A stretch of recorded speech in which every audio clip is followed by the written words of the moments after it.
So hello guys, welcome back to ozone classes. Last lecture में हमने modern physics का part 3 कर लिया था और उसी के साथ हमारा मॉडर्न फिजिक्स पूरा कंप्लीट हो चुका था। ठीक है, तो क्लास 11th हमने पूरा कर लिया, क्लास 12th भी हमने लगभग पूरा कर लिया और अब हम लोग शुरू कर रहे हैं वेव ऑप्टिक्स। इसके बाद हमारा बच जाएगा रे ऑप्टिक्स, उसके बाद पूरा फिजिक्स कंप्लीट, मतलब जो हमारा क्रैश कोर्स है पूरा खत्म।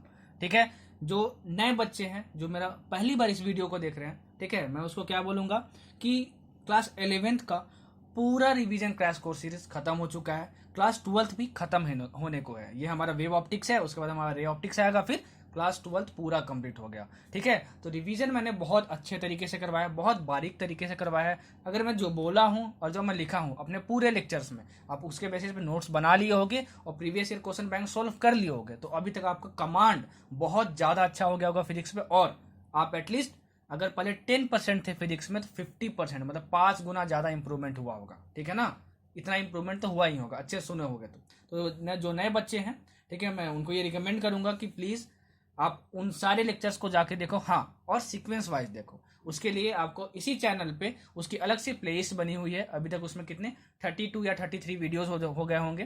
ठीक है, लाइन से देखो, वेक्टर से शुरू करना। वेक्टर देखा, काइनेमेटिक्स देखा, वर्क एनर्जी पावर देखा, रोटेशन देखा, ग्रेविटेशन देखा, वेव मोशन देखा, फिर 12th पे आना। उसके बाद लाइन से 12th भी देखते जाना, उसके बाद फिर फाइनली ऑप्टिक्स तक पहुंचना। ठीक है ना, तब ज़्यादा फिजिक्स समझ में आएगी। रिवीजन करने का यही तरीका है। और प्लीज़ कोई भी रेफरेंस बुक फॉलो अभी इस टाइम पे मत करो। ठीक है, सिर्फ और सिर्फ प्रीवियस ईयर क्वेश्चन बैंक बनाओ, मजा आ जाएगा। क्या आ जाएगा? मजा आ जाएगा। जो बोलता हूँ, जो लिखता हूँ, दोनों के बेसिस पे नोट्स बनाओ। चलो, अब हम लोग स्टार्ट करेंगे wave optics. Wave optics start करने से पहले मैं बता दूं कि मेरे वीडियो को आप 480p रेजोल्यूशन में देखो, अगर आपको क्लियर ना दिखाई देता हो तो। ठीक है, और दूसरा, अगर आपको आवाज कम आती हो तो प्लीज ईयरफोन प्लग कर लो, आपको आवाज ज्यादा क्लियर आएगी। ठीक है, अच्छा, अब वेव ऑप्टिक्स की बात करते हैं। वेव ऑप्टिक्स से निट में एटलीस्ट एक क्वेश्चन आपका आएगा, और ये जो क्वेश्चन होगा ना, वो डायरेक्टली फॉर्मूला बेस्ड होगा, मतलब टोटल मैथमेटिक्स।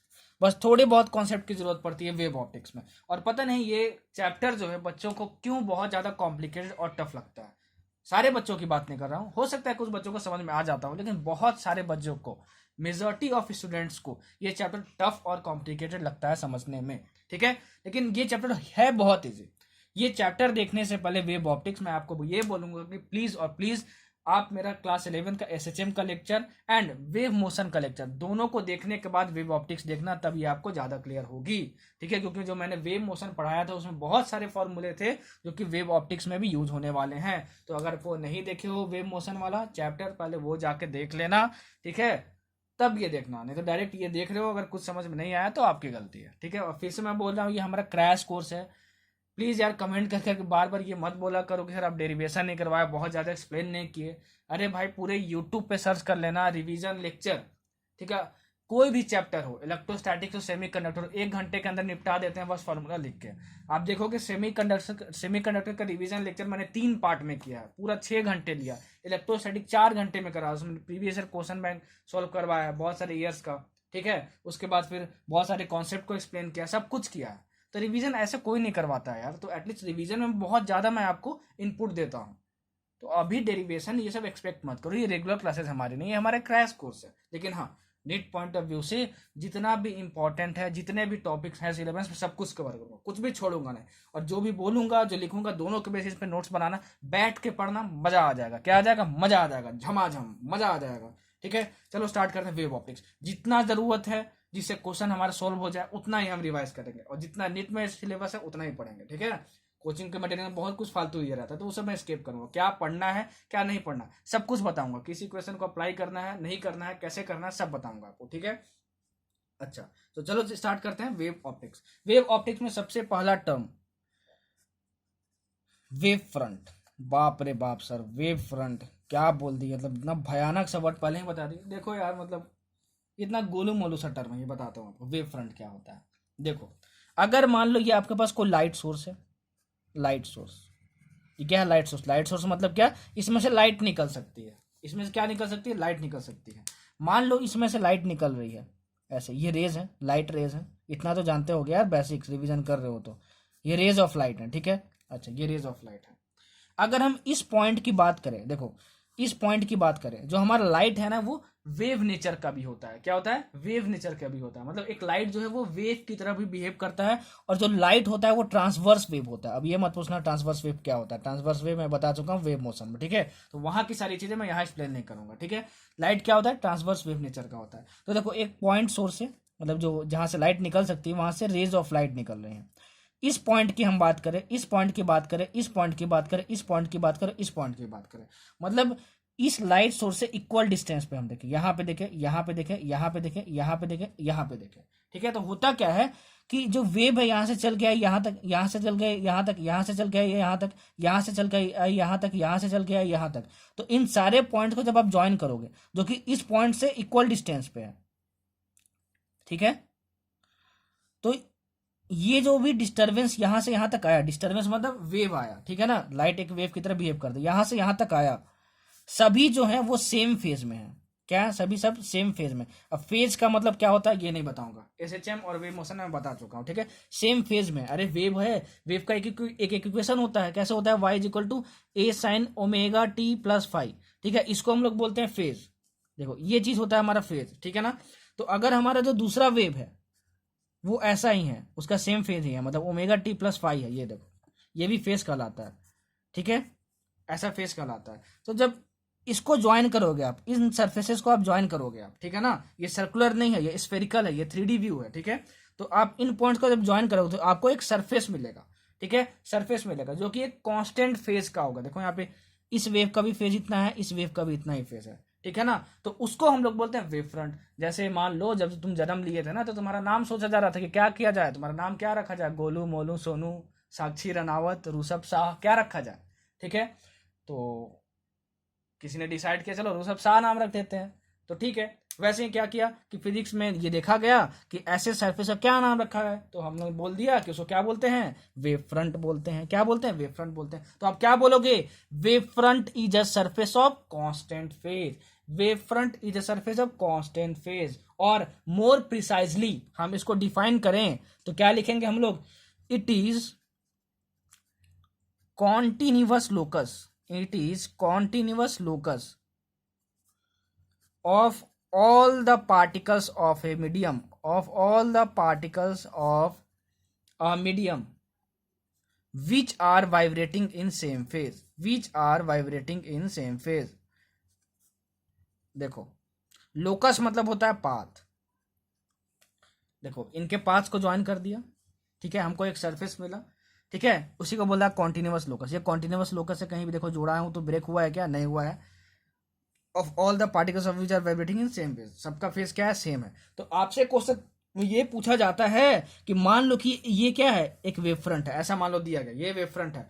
मान लो इस पॉइंट पे फेज कितना है? फाइव है, तो बी पॉइंट पे फेज कितना होगा? तो आप बोलोगे सर आपने तो बता दिया कि अगर वेव फ्रंट है तो हर एक पॉइंट पे फेज सेम होगा, मतलब यहाँ पे फेज कितना होगा? फाइव होगा। अगर आपसे ये बोल दिया जाए कि अगर ये वेव फ्रंट है तो बताओ कि फाइव बी माइनस फाइव ये कितना होगा? फाइव बी माइनस फाइव, मतलब phase difference between this two points, तो वो कितना होगा? दोनों पे सेम है तो जीरो होगा, ठीक है। तो ये पूछा जाता है क्वेश्चन, ये पूछा जाता है क्वेश्चन कि एक वेव फ्रंट पे दो पॉइंट्स के बीच में फेज डिफरेंस कितना होता है, तो आप बोलोगे सर आपने बता दिया है। क्या बता दिया है सर ने? क्या बता दिया सर ने? ये बता दिया है कि वो कांस्टेंट फेज का होता है, तो फेज डिफरेंस जीरो होगा। जितना जरूरी है उतना पढ़ूंगा, जितना जरूरी है उतना पढ़ूंगा, उतना पढ़ाऊंगा, ठीक है। अच्छा, मेरे लेक्चर में कोई भी चीज छोड़ने की कोशिश मत करना, ठीक है, क्योंकि मैं बहुत ज्यादा अच्छे कंटेंट लाके बहुत ज्यादा वर्क करके बनाता हूँ कि कम इनपुट दूं, आपको सिलेबस भी कम लगे और आपको आउटपुट एकदम भयानक से मिल जाए, मतलब मजा आ जाए, आपको आउटपुट बहुत ज्यादा मिल जाए, मैक्सिमम मिल जाए। तो मेरे लेक्चर से कुछ भी स्केप मत करना, जो बोलता हूँ अगर उसको स्केप कर दोगे तो वहां जो नेट में लिखोगे ना तो उसके बाद पेन नहीं चलेगा तुम्हारा, देख लेना, ठीक है। अगर पहले से पढ़े हुए हो, बुरा मत मानना, मतलब मैं तो बोल रहा हूँ, ये नहीं कि मतलब मेरे लेक्चर देखोगे तभी आपका पेन चलेगा नेट में। भगवान करे कि आप सबको ही डॉक्टर बनो, मतलब एडवाइस की तौर पे लो मेरे को इसको, ठीक है ना, कि जो बोलता हूँ और जो लिखता हूँ दोनों के बेसिस पे नोट्स बनाना, ठीक है ना, दोनों के बेसिस पे नोट्स बनाना, तभी मजा आएगा। आपके फायदे के लिए बोल रहा हूँ, आपकी जिंदगी बनेगी। मेहनत करो, मेहनत करो, मेहनत करो, ठीक। अच्छा, ये ए पॉइंट है, ये बी पॉइंट है, और ये हमारा वेव फ्रंट है। वेव फ्रंट क्या होता है हमको समझ में आ गया। अच्छा, अब क्वेश्चन में क्या पूछा जाता है ना, और क्या पूछा जाता है आपसे कि टाइप्स ऑफ वेव फ्रंट्स, क्या टाइप्स ऑफ वेव फ्रंट्स आपसे ये पूछा जाता है। देखो टाइप्स ऑफ वेव फ्रंट्स क्या होते हैं। देखो अगर तुम्हारा जो सोर्स ऑफ लाइट है वो पॉइंट सोर्स हुआ, तो आपसे पूछा जाता है कि बताओ किस तरीके का वेव फ्रंट मिलता है, तो आप बोलोगे स्फेरिकल वेव फ्रंट। क्या बोलोगे? Spherical wave front. देखो यहाँ पे स्फीयर बना था ना, यहाँ पे पॉइंट लाइट सोर्स था, तो लाइट सोर्स मतलब क्या हुआ? जहाँ से लाइट निकल सकता है, पॉइंट लाइट सोर्स। तो अगर पॉइंट लाइट सोर्स हुआ, ठीक है, तो स्फेरिकल वेव फ्रंट हमको मिलेगा। ठीक है, आगे अगर मान लो हमारा जो सोर्स ऑफ लाइट है वो लीनियर हुआ, सोर्स ऑफ लाइट है वो लीनियर हुआ, तब हमको ऐसा वेव फ्रंट मिलेगा। देखो ऐसा मान लो ये सोर्स ऑफ लाइट है, ये देखो लीनियर, लीनियर मतलब क्या? स्ट्रेट, यहाँ से लाइट निकल रही है, ठीक है, यहाँ से क्या निकल रही है? लाइट निकल रही है। तो हमारा जो वेव फ्रंट बनता है वो सिलेंड्रिकल बनता है। सर ये कैसे बना? कोई ज़रूरत नहीं है समझने की, आप ये याद रखना कि सोर्स ऑफ लाइट अगर लीनियर हो तो सिलेंड्रिकल वेव फ्रंट प्रोड्यूस होता है। क्या होता है? सिलेंड्रिकल वेव फ्रंट प्रोड्यूस होता है। अच्छा, तीसरा, व्हेन पॉइंट सोर्स और linear source of light is at very large distance. देखो जब ये दोनों जो सोर्स है ना, ये जो दोनों सोर्स हैं वो तुमसे बहुत ही दूर रखे हुए हैं, मान लो, ठीक है, मान लो कहीं यहाँ पे रखें, चाहे पॉइंट सोचो चाहे लीनियर लाइट सोचो, वो मैटर नहीं करता। जैसे मान लो ये है और तुम यहाँ पे खड़े हो, ठीक है ना, और इस पॉइंट सोर्स को दिख रहे हो तुम, तो यहाँ से जो वेव फ्रंट निकलेगा ना वो तुमको वेव फ्रंट कुछ ऐसा दिखाई देगा, ऐसा दिखाई देगा, ठीक है, और इसको हम लोग बोलते हैं प्लेन वेव फ्रंट। क्या बोलते हैं? Plane wave front. तो क्वेश्चन में पूछा जाता है कि जब पॉइंट सोर्स या लाइट, लीनियर लाइट सोर्स को हम लोग अपने आप से बहुत ज्यादा दूर रखते हैं, तो वहां से जब रेज ऑफ लाइट निकलती हैं तो बताओ कैसा वेव फ्रंट बनता है? तो क्या बोलोगे? Plane wave front. Point source हो तो spherical wave front, source of light जब लीनियर हो तो सिलेंड्रिकल वेव फ्रंट। ज्यादातर ये आपसे पूछेगा, ठीक है, ये पूछेगा आपसे, ये पूछेगा आपसे, ठीक है। तो जितना ज्यादा इंपॉर्टेंट है, जितना इंपॉर्टेंट है, जो जो पूछा जाता है सब कुछ बताता हूँ। देखो ये जो हिंदी में बोलता हूँ लिख लिया करो, ठीक है ना। एक बंदा है यार, मतलब अभी तो चैनल का नाम नहीं याद आ रहा है, मैं कल ही रात में देखा हूँ उसको, ठीक है, वो मतलब एक चैनल बनाया है, ठीक है, जहाँ पे वो मेरे नोट्स प्रोवाइड कर रहा है। चैनल का नाम तो मुझे यार अभी ध्यान में नहीं आ रहा है, क्या नाम था, एन से कुछ नाम था, ठीक है। उस बंदे ने इलेक्ट्रोस्टैटिक्स के मेरे मतलब बहुत अच्छे नोट्स प्रिपेयर किए हैं, और क्या किया है कि अपना चैनल बना लिया है उसने, ठीक है, और उसका पीडीएफ बना के वीडियो के फॉर्म में अपने चैनल पर डाल दिया। मैंने देखा यार नोट्स बहुत अच्छे बनाए हैं उसने, मतलब बहुत बारीकी से बनाए हैं। हाँ, उससे बेहतर भी नोट्स बनाए जा सकते हैं, लेकिन उसके भी नोट्स अप्रिसिएबल थे, ठीक है ना, मतलब कि तारीफ की जा सकती है, मतलब बंदे ने मेहनत किया, उसके नोट्स में दिख रहा है। तो वही मैं देखा उसके नोट्स में कि जब मैं हिंदी में बोलता हूँ ना कि देखो अगर ए है तो समझ जाना कि एम्पलीट्यूड है, तो उसने लिखा है कि ए है तो समझ जाना एम्पलीट्यूड है। देखो नोट्स ऐसे बनाए जाते हैं, तब मजा आता है, तब फिजिक्स ज्यादा समझ में आते हैं। अब लिख दिया Y equal to A sine omega T plus Y, A amplitude, लो, ऐसे नहीं होता भाई। सब कुछ इजी लैंग्वेज में बनाओ, इजी लैंग्वेज में, इजी लैंग्वेज मतलब जो आपको इजी लगे, ठीक है। तो चैनल का नाम नहीं याद आ रहा है, उसने इलेक्ट्रोस्टैटिक्स की नोट्स बना के डाली है मेरे वीडियोस ने, बहुत अच्छा है यार, मतलब अप्रिसिएट करना चाहूंगा मैं उसको, ठीक है। आप लोग बोलोगे तो मैं चैनल का नाम भी बता दूंगा उसका, ठीक है। तो मस्त है यार, मतलब मजा आ गया था, मतलब उसका नोट्स देख के मेरे को, ठीक है। चलो ये हमको आया समझ में, टाइप्स ऑफ वेव फ्रंट समझ में आ गया और वेव फ्रंट समझ में आ गया। अच्छा, एक और पॉइंट याद रखना वेव फ्रंट के बारे में, वेव फ्रंट के बारे में कि rays of light, rays of light are perpendicular to wave front, are perpendicular to wave front. मान लो आपको क्वेश्चन में अगर ये गिवन हो, ठीक है, कि अगर ये देखो आपका कोई वेव फ्रंट है, ये आपको कोई वेव फ्रंट है, तो क्या बताओ अगर ये लाइट रेज हैं तो ऐसी हो सकती हैं क्या? थीटा पे, थीटा पे नहीं हो सकती हैं। अगर ये वेव फ्रंट है, ठीक है, अगर ये वेव फ्रंट है तो जो तुम्हारी लाइट रेज होंगी वो इसके परपेंडिकुलर होनी चाहिए। क्या होनी चाहिए? परपेंडिकुलर होनी चाहिए, मतलब कि जो लाइट रेज हैं वो वेव फ्रंट को परपेंडिकुलरली हीट करती हैं। याद रखना इस पॉइंट को, ठीक है। अब आगे देखो, आगे हम लोग पढ़ेंगे ह्यूजेंस प्रिंसिपल। क्या पढ़ेंगे? ह्यूजेंस प्रिंसिपल क्या होता है। ह्यूजेंस एक साइंटिस्ट का नाम था, ठीक ना, उन्होंने 2 प्रिंसिपल दिया था, बस उसको प्रिंसिपल को समझ लो क्या है और उसका स्टेटमेंट देख लो, ठीक है ना, उतना मोर देन इनफ है। देखो क्या है वो ह्यूजेंस प्रिंसिपल। ह्यूजेंस प्रिंसिपल में बताया गया था कि जो एक वेव फ्रंट होता है वो एक मीडियम में कैसे ट्रेवल करता है। ह्यूजेंस ने ये बताया था, ह्यूजेंस साइंटिस्ट का नाम था, ठीक है। जैसे तुम्हारा क्या नाम है, तुम्हारा नाम है अंजलि, वैसे ही इसका नाम क्या था? ह्यूजन। क्या भयानक भयानक नाम होता है यार, मतलब कभी अगर मैं सोचता हूँ फॉरेनर्स का नाम ह्यूजन, वाह, ह्यूजन। चलो उन्होंने क्या बोला, उनका पहला स्टेटमेंट समझ लो, every point on the given wave, मैं लिख नहीं रहा हूं, उसको एक्सप्लेन कर दूंगा, ठीक है ना, आप नोट्स बना लेना। Every point on the given wave front which is called the primary wave front acts as a fresh source of new disturbance which are called secondary wavelets and they travel in all directions with the velocity of light in the medium। ठीक है, अब मैं इसको explain कर दे रहा हूँ, आप लिख लेना, ठीक है, मैं जो बोला, वीडियो को रिवाइंड करना, रिप्ले करना छूट गया हो तो और लिख लेना जो मैं बोला हूँ, ठीक। देखो ये क्या बोल रहा है, ये बोल रहा है ना कि हमारे पास मान लो ये पॉइंट सोर्स है, ठीक है, इसमें से वेव फ्रंट निकल रही हैं, तो वेव फ्रंट कैसी होंगी, मान लो स्फेरिकल होंगी। देखो वेव फ्रंट जो होता है ना वो एक ही जगह नहीं होता है, वो क्या करता है, ट्रैवल करते रहता है। क्या करता है, ट्रैवल करते रहता है, ठीक है ना, ट्रैवल करते रहता है। तो इसने क्या बोला अपने फर्स्ट लॉ में, मतलब फर्स्ट प्रिंसिपल में, कि ये जो होगा तुम्हारा, जो निकलेगा फर्स्ट वेव फ्रंट्स, इससे ये पहला वेव फ्रंट, ये पहला वेव फ्रंट है, ये तीनों हमारे प्राइमरी वेव फ्रंट्स कहलाएंगे। क्या कहलाएंगे, प्राइमरी वेव फ्रंट्स कहलाएंगे, ठीक है ना।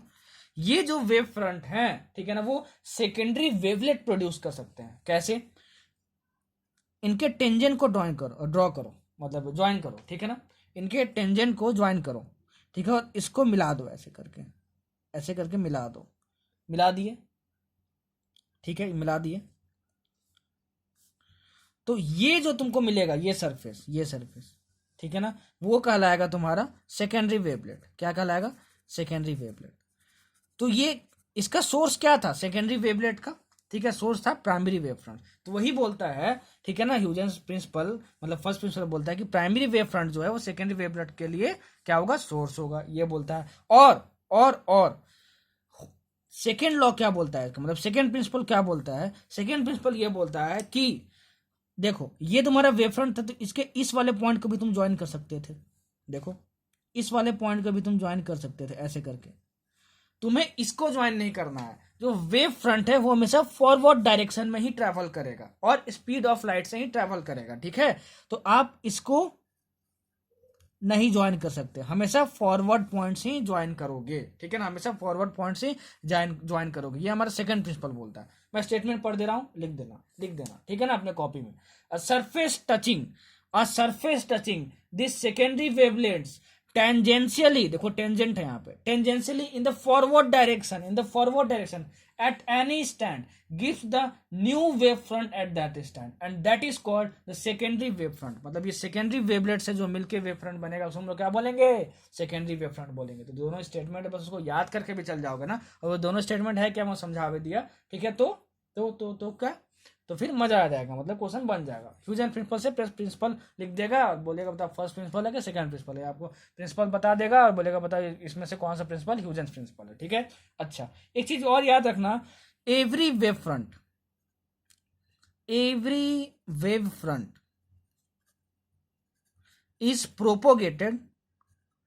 Is propagated parallel to itself. मान लो तुम्हारा ये प्लेन वेव फ्रंट था, क्या था, मान लो ये प्लेन वेव फ्रंट था, ठीक है, सपोज करो, ठीक है। मान लो ये ट्रैवल करते करते यहां पर आ गया, तो ये वेव फ्रंट इसके पैरेलल होना चाहिए, ठीक है। अब मान लो ये नहीं कि ये तुम्हारा प्लेन वेव फ्रंट है और ये ट्रैवल करके यहाँ पे आया तो जो ऐसे हो गया, तो भाई देखो ये पैरेलल है क्या, दोनों नहीं है, तो ऐसा डायग्राम पॉसिबल नहीं है, ऐसा डायग्राम पॉसिबल है। Every wave front is propagated parallel to itself, ठीक है।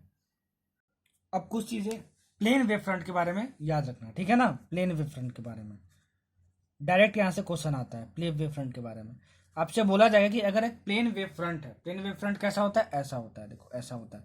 उसको अगर एक प्रिज्म से पास करवाएं, कहां से पास करवाएं, प्रिज्म से पास करवाएं, ठीक है। तो अगर तुम्हारा इंसिडेंट प्लेन वेव फ्रंट ये ऐसा है कुछ, ठीक है, तो जो वेव फ्रंट इस प्रिज्म से बाहर निकलेगा वो ऐसा होगा, इस तरीके का होगा। ये क्या है, तुम्हारा प्लेन वेव फ्रंट है, ठीक है ना, ये प्लेन वेव फ्रंट है। और जब प्रिज्म से बाहर निकलेगा तो क्या, कैसा दिखेगा, ऐसा दिखेगा। आपको बस याद क्या रखना है, आपको याद रखना है कि प्लेन वेव फ्रंट ऐसे निकलेगा प्रिज्म से तो ऐसा दिखेगा, ठीक है ना, बस यही याद रखना है, ठीक है। दूसरा, अगर आपके पास कन्वेक्स लेंस हो, क्या हो, कन्वेक्स लेंस हो, ठीक है ना, और आपका जो प्लेन वेव फ्रंट है वो ऐसा इंसिडेंट कर रहा है, तो जब इस कन्वेक्स लेंस से निकलेगा ना तो वो कुछ ऐसा दिखेगा, कुछ ऐसा दिखेगा। देखो यहाँ पे लिखा नहीं हूँ बहुत कुछ, लेकिन बोल दिया हूँ सब, जो बोलता हूँ जो लिखता हूँ दोनों के बेसिस पे नोट्स बनाओ। Self made notes are the best notes. ये नहीं कि किसी कोई बोल रहा है कि ना भाई मेरा नोट्स खरीद लो, ठीक है, एकदम मजा आ जाएगा, 180 में 160 आ जाएगा फिजिक्स, मतलब भाई आपसे बड़ा बेवकूफ कोई नहीं है, फिर कुछ नहीं होता है उससे। ठीक है, आपकी खुद की स्ट्रैटेजी और आपके खुद के नोट्स और आपका खुद का विश्वास ही आपको नीट निकलवा सकता है, और कोई भी नहीं निकलवा सकता है। याद रखना मेरी बात को, ठीक है। अगर अभी इस बात को रियलाइज कर लो, जितनी जल्दी रियलाइज कर दो उतना आपके लिए फायदेमंद होगा, नहीं तो भाई फिर बाद में सिर्फ रिग्रेट ही करोगे कि सर तो सही बताते थे, लेकिन हमने ही बात नहीं मानी। ठीक है, अच्छा ये आपका कन्वेक्स लेंस है। तीसरा केस देखो, तीसरा केस, ठीक है, आपके पास अगर मान लो कनकेव मिरर हो, कैसा मिरर हो, कनकेव मिरर। ये क्या है, कनकेव मिरर है। क्या है, कनकेव मिरर है। ठीक है, अगर मान लो इस पे तुम प्लेन वेव फ्रंट ऐसे इंसिडेंट करवाए, ठीक है, ये इंसिडेंट करवाए, तो जो आपको रिफ्लेक्टेड वेव फ्रंट मिलेगा वो कुछ ऐसा मिलेगा। क्या मिलेगा, ऐसा मिलेगा। ये तुम्हारा क्या है, रिफ्लेक्टेड वेव फ्रंट है। तो सबका शेप याद रखना, सबका शेप याद रखना, ठीक है ना, कि इंसिडेंट प्लेन वेव फ्रंट करवाएंगे, ठीक है, तो ऐसा निकलेगा, कन्वेक्स लेंस से करवाएंगे तो ऐसा निकलेगा। और ये तुम्हारा incident plane wave front convex mirror पे है, तो रिफ्लेक्टेड वेव फ्रंट कैसा होगा, ऐसा होगा। ठीक है, याद रखना, यहाँ से क्वेश्चन पूछा जाता है, यहाँ से क्वेश्चन पूछा जाता है, डायग्राम दे देगा और बोलेगा बताओ कौन सा डायग्राम सही है, कौन सा डायग्राम सही है। अच्छा अब देखो, फ्रीक्वेंसी एंड वेवलेंथ मीडियम पे डिपेंड करता है कि नहीं, ये बहुत इंपॉर्टेंट पॉइंट है, वेव ऑप्टिक्स में बहुत ज़्यादा यूज होता है। ठीक है ना, वेव ऑप्टिक्स में बहुत ज़्यादा यूज होता है।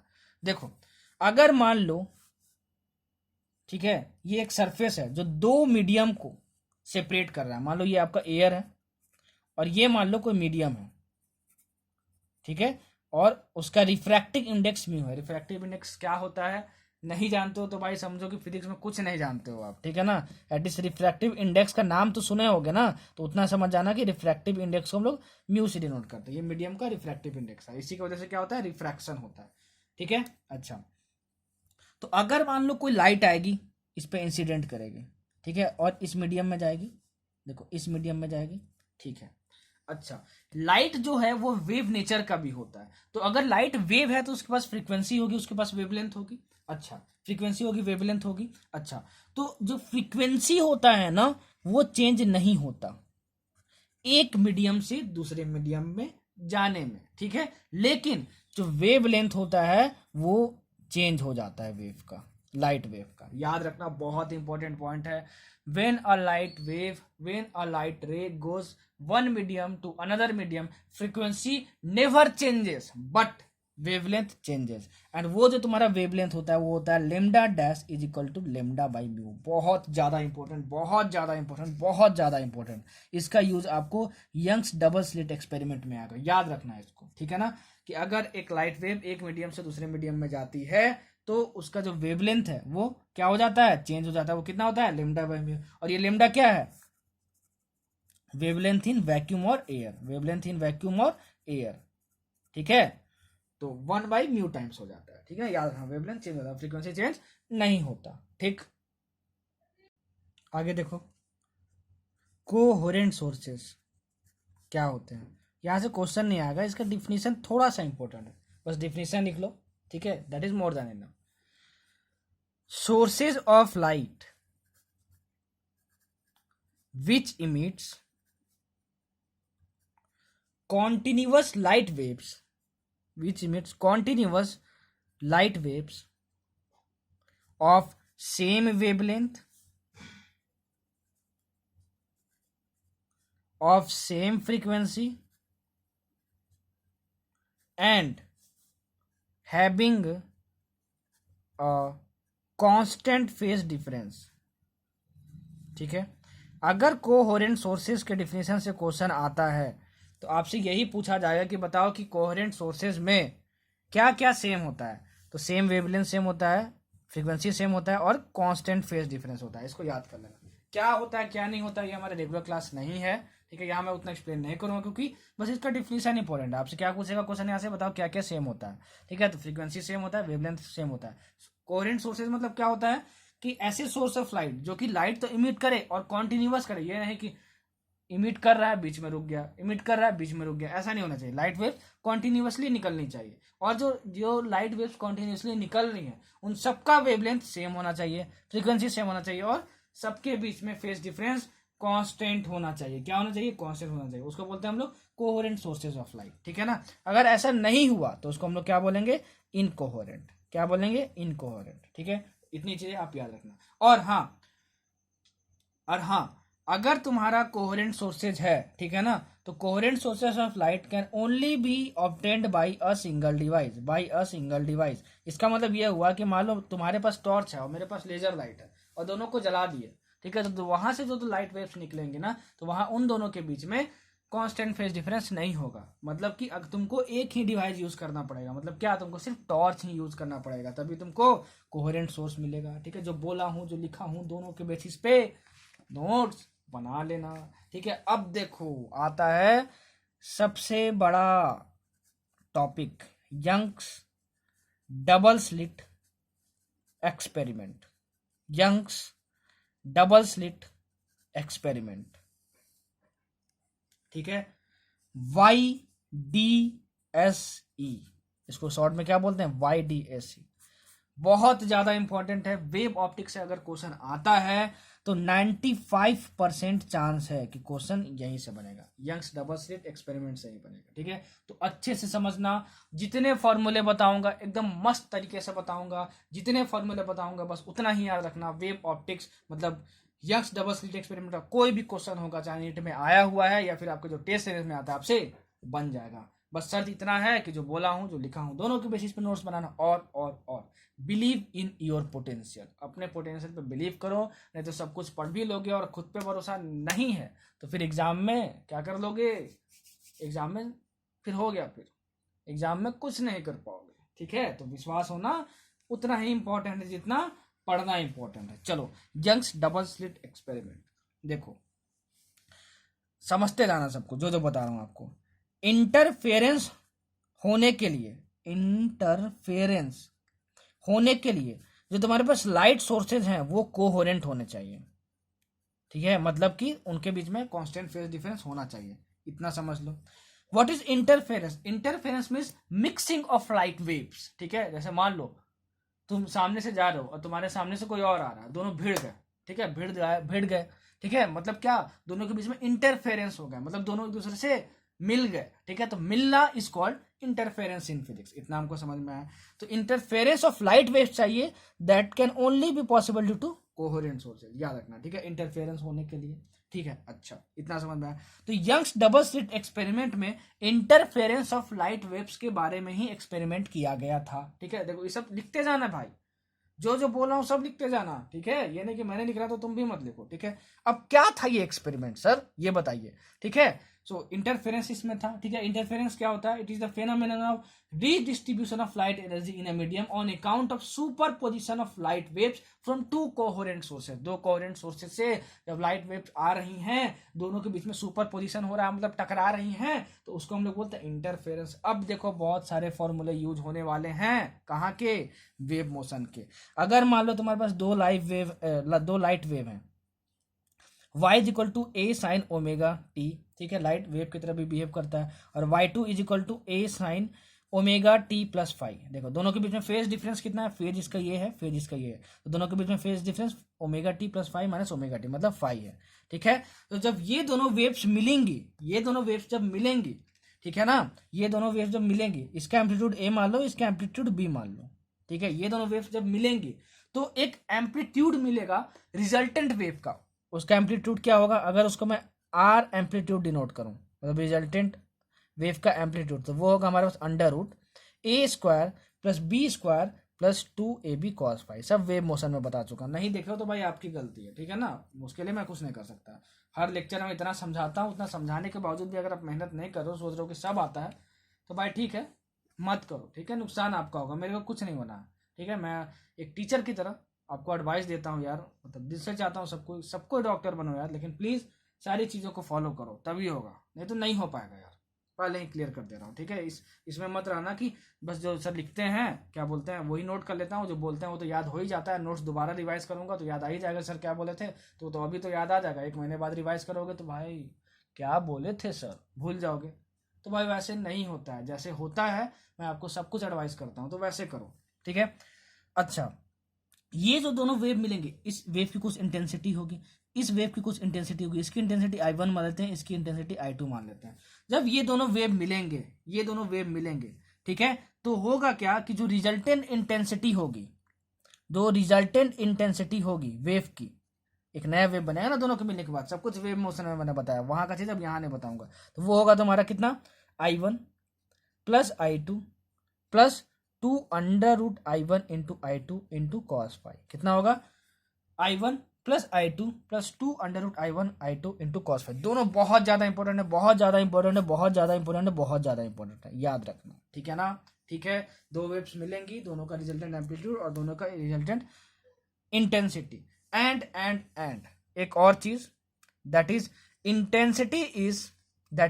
Intensity is directly proportional to amplitude का होल स्क्वायर। बहुत ज्यादा इंपॉर्टेंट वेव ऑप्टिक्स में यूज होता है, बहुत ज्यादा इंपॉर्टेंट वेव ऑप्टिक्स में यूज होता है, याद रखना। किसी भी वेव की इंटेंसिटी उसके एम्पलीट्यूड के होल स्क्वायर के प्रोपोर्शनल होती है। क्या होती है, प्रोपोर्शनल होती है, ठीक है, समझ में आया, समझ में आया। अच्छा, ये हमको समझ में आया, ठीक है।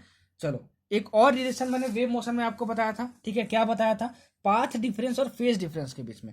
अगर तुम्हारा x पाथ डिफरेंस है तो λ/2π इंटू फाइव, ठीक है, ये रिलेशन हमारा होता है वेव मोशन में, मैंने बताया था। ये तुम्हारा क्या है, path difference of wave, path difference of wave, ठीक है, कौन सा वेव, लाइट वेव। फाई क्या है तुम्हारा, phase difference of light wave, phase difference of light wave. और लेमडा क्या है, वेवलेंथ है, ठीक है। सब कुछ मैंने वेव मोशन में बताया, वहां की चीजें बस अभी थोड़ा बहुत ये रिवाइज करवा रहा हूँ, तो वहां की चीजें जो एक्सप्लेन कर चुका हूँ यहाँ नहीं करूंगा। आप नहीं देखो तो आपकी गलती, बार बार बोल रहा हूँ, वेव मोशन एसएचएम देख लेना, तभी वेव ऑप्टिक्स पूरा देखना, अब मैं दोबारा नहीं बोलूंगा, ठीक है। तो path difference equal to λ/2π into five होता है। अगर क्वेश्चन में कभी भी फेज डिफरेंस दिया हो फाइव, ठीक है, और पाथ डिफरेंस पूछ रहा हो, तो हमेशा यही क्वेश्चन आपको याद आना चाहिए और लगा देना, डायरेक्ट आता है क्वेश्चन, यहाँ से क्या आता है, डायरेक्ट आता है क्वेश्चन। अच्छा, यंग्स डबल स्लिट एक्सपेरिमेंट क्या था, देखो, नैरो स्लीट लिया गया। नैरो स्लीट क्या होता है सर, अरे मान लो कि यहाँ से छोटा सा छेद है, ठीक है ना, यहाँ पे क्या है, छोटा सा छेद है, और यहाँ पे एक सोर्स ऑफ लाइट रखा गया, मतलब कि यहाँ से लाइट निकल सकती है। क्या निकल सकती है, यहाँ से लाइट निकल सकती है। तो ये पॉइंट सोर्स ऑफ लाइट यहाँ पे रखा गया, ठीक है। तो यहाँ से स्फेरिकल वेव फ्रंट्स निकलेंगे, ठीक है, सर ने बताया था। तो ये पूरा ऐसे स्फीयर है, ठीक है ना, मैं उसका आधा पार्ट बता रहा हूँ, ठीक है, ऐसे निकलेंगे। उसके बाद क्या किया गया कि यहाँ पे दो स्लिट लिया गया, यहाँ पर दो स्लिट लिया गया ऐसे करके, और यहाँ भी होल है, यहाँ भी होल है। जब ये वेव फ्रंट यहाँ पर आया तो इसमें से, इस होल में से निकला, ठीक है ना, ऐसे वेव फ्रंट्स, और इसमें से भी निकला, ठीक है। देखो, तो ये देखो टकरा रहे हैं, एक दूसरे से टकरा रहे हैं। तो टकराना मतलब क्या, सर ने बताया था, टकराना मतलब इंटरफेरेंस, मतलब दोनों के बीच में इंटरफेरेंस हो रहा है। अच्छा, अगर इंटरफेरेंस हो रहा है, इंटरफेरेंस हो रहा है, तो हमें एक नया वेव मिलेगा, हमें एक नया वेव मिलेगा, ये हमको समझ में आ गया। यहाँ पे एक स्क्रीन रखा गया, क्या रखा गया, स्क्रीन रखा गया। सब सारे अरेंजमेंट्स एक दूसरे के पैरेलल हैं, ये सब, ये स्क्रीन इसके पैरेलल है, इसके पैरेलल है, ठीक है। यहाँ दो स्लिट यूज किए गए थे, ये क्या है, दो स्लिट्स हैं, टू स्लिट्स हैं। स्लिट्स क्या होता है, समझ लो भाई, कुछ ऐसा अरेंजमेंट है जहाँ पे दो होल बना सके, समझे, मतलब दो होल यहाँ पे यूज किया गया था। यहाँ से, यहाँ पे क्या है, लाइट सोर्स है, यहाँ से लाइट आ रही है, यहाँ पे गई, दोनों होल में घुसी, इंटरफेरेंस हुआ, और इंटरफेरेंस होने के बाद स्क्रीन पे कुछ ऑब्जर्व किया गया। क्या किया गया, स्क्रीन पे कुछ ऑब्जर्व किया गया, ठीक है ना। क्या क्या ऑब्जर्व किया गया, ये मैं आपको बताता हूँ, ठीक है ना। There are some bright and dark fringes. There are some bright and dark fringes. सब कुछ बहुत इंपॉर्टेंट है, कुछ भी स्केप मत करना। Which are placed alternately and they are equally spaced. Bright and dark fringes are placed alternately, and they are equally spaced, ठीक है। अच्छा, इसका मतलब क्या हुआ, अगर आपका ये स्क्रीन है, ठीक है ना, और देखो इन दोनों के बीच के अगर मैं डिस्टेंस जो है सो स्मॉल डी मान लूँ, क्या मान लूँ, स्मॉल डी मान लूँ। देखो, इसको स्मॉल डी मान ले रहा हूँ, इसको इन दोनों होल्स के बीच में, और स्क्रीन और इन दोनों स्लिट्स के बीच में जो डिस्टेंस मान ले रहा हूँ वो कितना मान ले रहा हूँ, कैपिटल डी मान ले रहा हूँ, ठीक है। तो होता क्या है कि इन दोनों होल्स का जो सेंटर पॉइंट है ये, उसको ज्वाइन कर दो, स्क्रीन और इसको ज्वाइन कर दो, ये तुम्हारा सेंटर पॉइंट है। मतलब देखो ये पॉइंट अगर तुम क्या मान लो, क्या बोल दूं मैं इसको, मान लो ओ बोल देता हूँ, तो और इसको ए बोल देता हूँ, इस होल को बी बोल देता हूँ, ठीक है। तो ओ ए जो है वो d/2 होगा और ओ बी जो होगा d/2 होगा, सब कुछ लिखते जाना, ठीक है ना। और ये डी क्या है, डी क्या है, distance between screen and slit, क्या है, distance between screen and slits, ठीक है, कैपिटल डी है। और स्मॉल डी क्या बता दिया, distance between this two holes, मतलब डिस्टेंस बिटवीन स्लिट्स, ठीक है। ये क्या है तुम्हारा स्मॉल डी, क्या है, distance between slits, distance between slits, ठीक है। इस लाइन को हम लोग बोलते हैं सेंट्रल लाइन, क्या हम बोलते हैं, सेंट्रल लाइन, ठीक है। तो ये देखा गया कि ब्राइट एंड डार्क फ्रिंजेस यहाँ पे मिलते हैं, देखो क्या ब्राइट एंड डार्क फ्रिंजेस क्या है, ठीक है, और वो अल्टरनेटली मिलते हैं। ये देखा गया कि देखो सेंट्रल लाइन पे यहाँ पे तुमको डार्क फ्रिंज मिलेगा, सॉरी ब्राइट फ्रिंज मिलेगा, मतलब चमकता हुआ मिलेगा। ब्राइट मतलब क्या, चमकता हुआ, ठीक है, जो चमके उसको ब्राइट बोलते हैं, ठीक है। यहाँ पे मतलब जो लाइट मिलेगी तुमको चमकती हुई मिलेगी, ठीक है। फिर देखो bright and dark fringes are place alternately, alternately मतलब होता है एक के बाद एक, एक के बाद एक के बाद, ठीक है, एक के बाद एक। मतलब कि अगर यहाँ पे तुम्हारा ब्राइट फ्रिंज आया, ठीक है, तो इसका इस साइड पहले यहाँ पे क्या आएगा, डार्क फ्रिंज आ जाएगा, क्या आ जाएगा, डार्क फ्रिंज आ जाएगा। ये ब्राइट फ्रिंज है तो यहाँ पे क्या आ जाएगा, डार्क फ्रिंज आ जाएगा। अब ये डार्क फ्रिंज आया तो यहाँ पे क्या आएगा, लाइट फ्रिंज आ जाएगा, ठीक है। अब यहाँ पे क्या आ जाएगा, डार्क आ जाएगा, फिर क्या आएगा, लाइट आ जाएगा, ठीक है, लाइट फ्रिंज आ जाएगा, ठीक है। ऐसे वैसे ही अपोजिट साइड में, ठीक है। And they are equally spaced, equally spaced का मतलब देखो इसका जो विथ होगा, अरे भाई मान लो इतने पार्ट में लाइट पड़ रही है तो इसको फ्रिंज बोल दिया गया, ठीक है ना। इतने पार्ट में लाइट आ रही है, ठीक है ना। जैसे मान लो देखो ये तुम्हारा दिख रहा होगा ना, ये पूरा लेक्चर, ठीक है, ये पूरा लेक्चर का पेज दिख रहा होगा तुमको, तो इस पे लाइट आ रही है ना पूरा, तो ये मान लो आपका फ्रिंज है, ठीक है ना। तो ये आपका जो फ्रिंज है, इतने पार्ट में लाइट आ रही है तो उसका कुछ विथ होगा ना, देखो ये विथ है ना, ये विथ है ना आपका, ये विथ है ना आपका, ठीक है। तो अगर ऐसा कुछ होगा, ठीक है, तो देखो इसका अगर विथ डब्ल्यू है, इसका तो इसका भी विथ डब्ल्यू ही होगा, मतलब डार्क फ्रिंज और लाइट फ्रिंज का, मतलब ब्राइट फ्रिंज का, इसका भी डब्ल्यू ही होगा, इसका भी डब्ल्यू ही होगा। वही मतलब है दे आर इक्वली स्पेस्ड का। और अल्टरनेटिव का मतलब एक डार्क, मान लो ये डार्क है तो उसके बाद ब्राइट आएगा, उसके बाद डार्क आएगा, फिर ब्राइट आएगा, फिर डार्क, फिर डार्क, फिर ब्राइट, मतलब bright dark, bright dark, bright dark, ऐसे ऐसे आएगा, ठीक है ना। ये देखा गया, ये हमको समझ में आया। अच्छा, और उसको हम लोग क्या बोल दिया, फ्रिंज बोल दिए, ठीक है। डार्क फ्रिंज मतलब वहां पे कोई लाइट नहीं है, वहां पे कोई लाइट नहीं है, और ये हमारे पास क्या है, स्क्रीन है, ये हमारे पास क्या है, स्क्रीन है। अच्छा, ये हमको समझ में आया, ठीक है।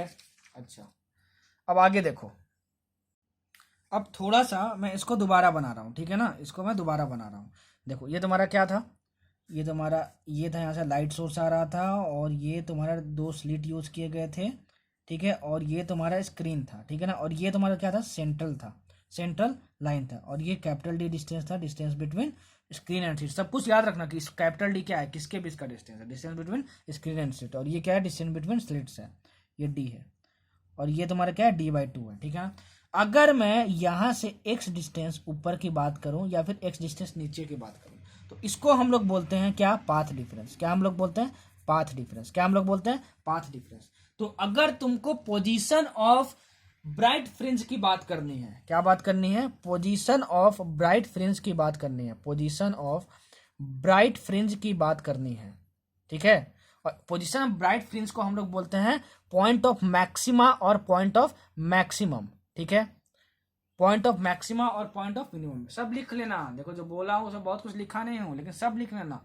कुछ भी स्केप करोगे भाई, जो मैं बोलता हूँ उसमें नोट्स में नहीं लिखे आप, तो भाई फिर मुझे ब्लेम मत करना कि सर आपने पढ़ाया नहीं था, ठीक है। क्योंकि आप नीट का एग्जाम दे के आओगे तो मैं इसी चैनल पे पूरा सोल्यूशन डालूंगा, ठीक ना। और देखना पूरा अपने कॉन्सेप्ट से लिंक करके बनाऊंगा, जितना भी पढ़ाया हूँ जो चैप्टर, ठीक है ना, सब कुछ लिंक करके बताऊंगा, ठीक है।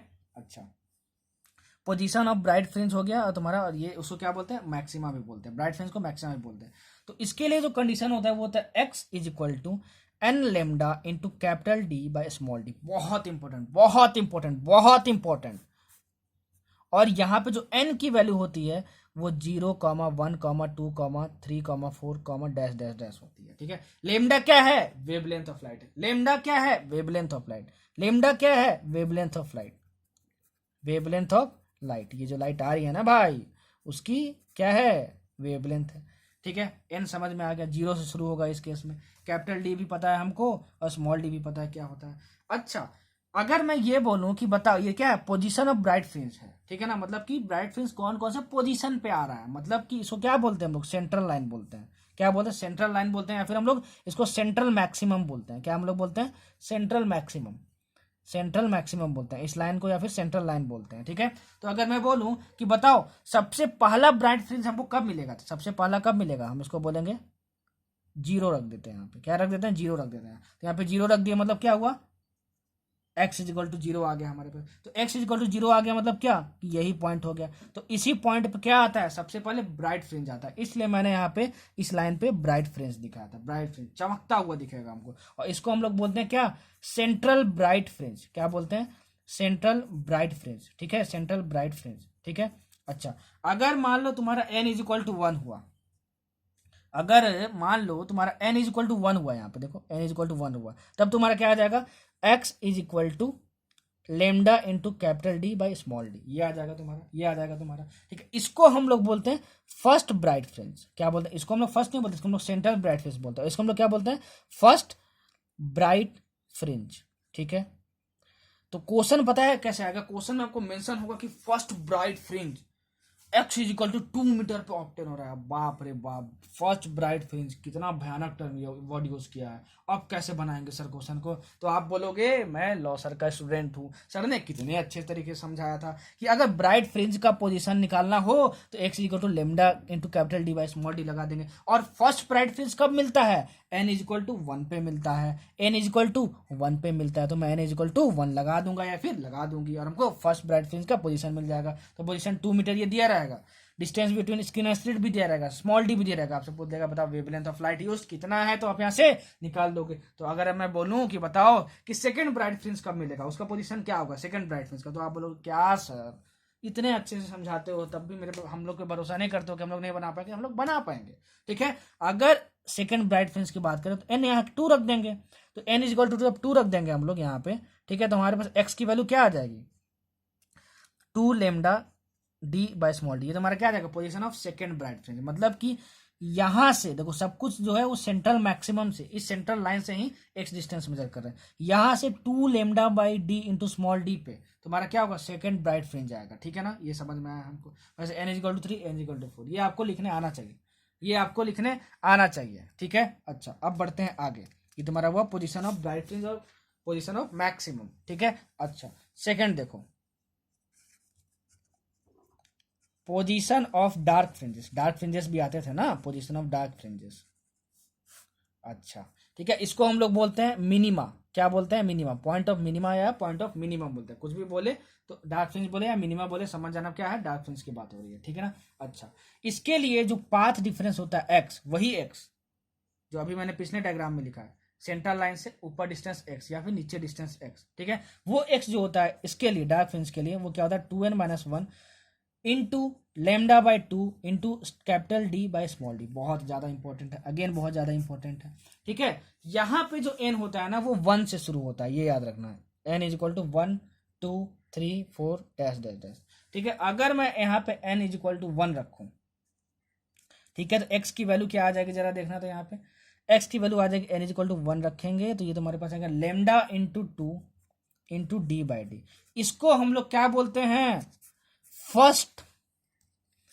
First dark fringe. याद रखना कि n इज इक्वल टू 1 के लिए भी फर्स्ट ब्राइट फ्रिंज आता था, ठीक है, और n इज इक्वल टू 1 के लिए फर्स्ट डार्क फ्रिंज आता था, ठीक है। ब्राइट फ्रिंज में बच्चे बहुत गलती करते हैं, क्या करते हैं, n इज इक्वल टू 0 रख देते हैं और x इज इक्वल टू 0 को फर्स्ट ब्राइट फ्रिंज बोलते रहते हैं। ऐसा नहीं होता, n की वैल्यू जब 1 रखोगे तो फर्स्ट डार्क फ्रिंज भी मिलेगा और फर्स्ट ब्राइट फ्रिंज में मिलेगा उस केस में, ठीक है ना, जो मैंने बताया था। अच्छा, ये हमको समझना है। अगर n 2 रखो तो तुमको क्या मिलेगा, x is equal to 2 to the 4 मतलब 3 lambda by 2 into 3 lambda by 2 into D by D, ये तुम्हारा क्या मिलेगा,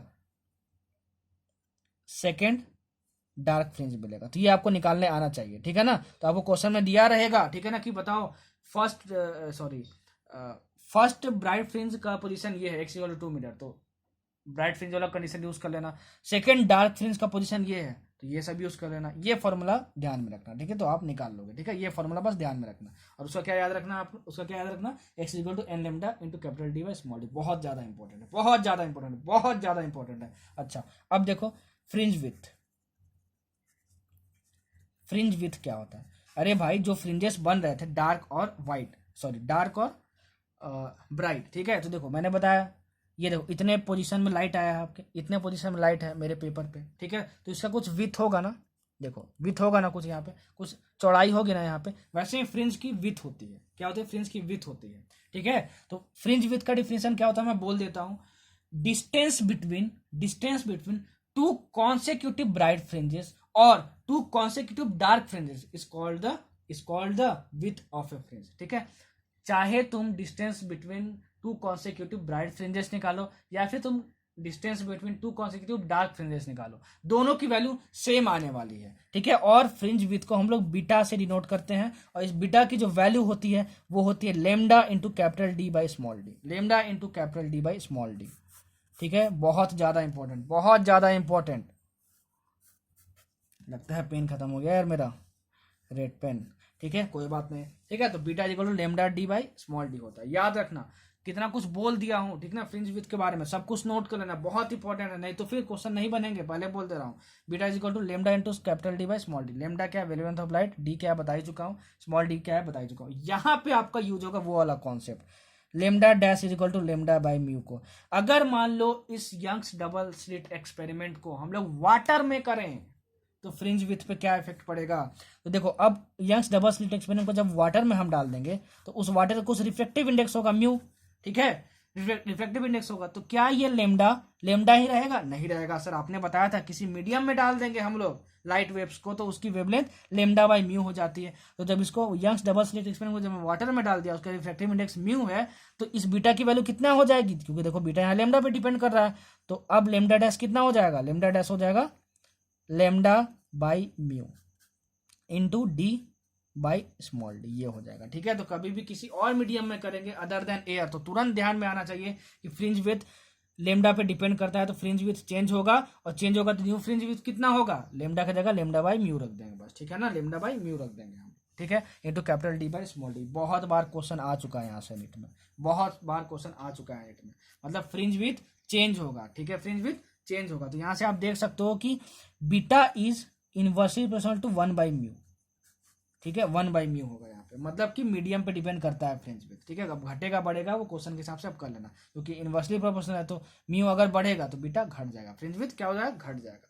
और अगर म्यू बढ़ेगा ये तो बीटा घट जाएगा, म्यू घटेगा तो बीटा बढ़ जाएगा, ठीक है। इनवर्सली प्रोपोर्शनल का मतलब बहुत इंपॉर्टेंट रिलेशन है, बहुत इंपॉर्टेंट रिलेशन है, समझ में आपको आना चाहिए, ठीक है ना। और मैं ऑलरेडी आपको बता चुका हूं कि all bright and dark fringes are of same width, सबका विथ सेम होता है, ठीक है, सबका विथ सेम होता है, ठीक है ना, सबका विथ सेम होता है, ठीक है। अच्छा, और एक और बड़ी बात, जितने भी ब्राइट फ्रिंजेस होंगे,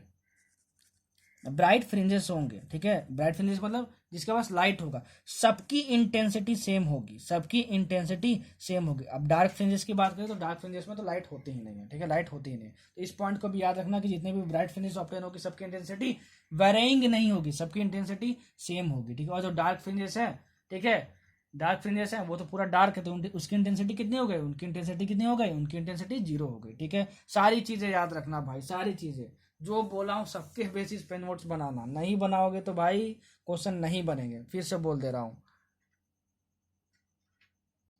अच्छा, ये हमको समझ में आया। अब देखो यंग्स डबल स्लिट एक्सपेरिमेंट में जो हम लोग लाइट सोर्स यूज किए थे ना, वो क्या है? कोहेरेंट है। क्या है? कोहेरेंट है।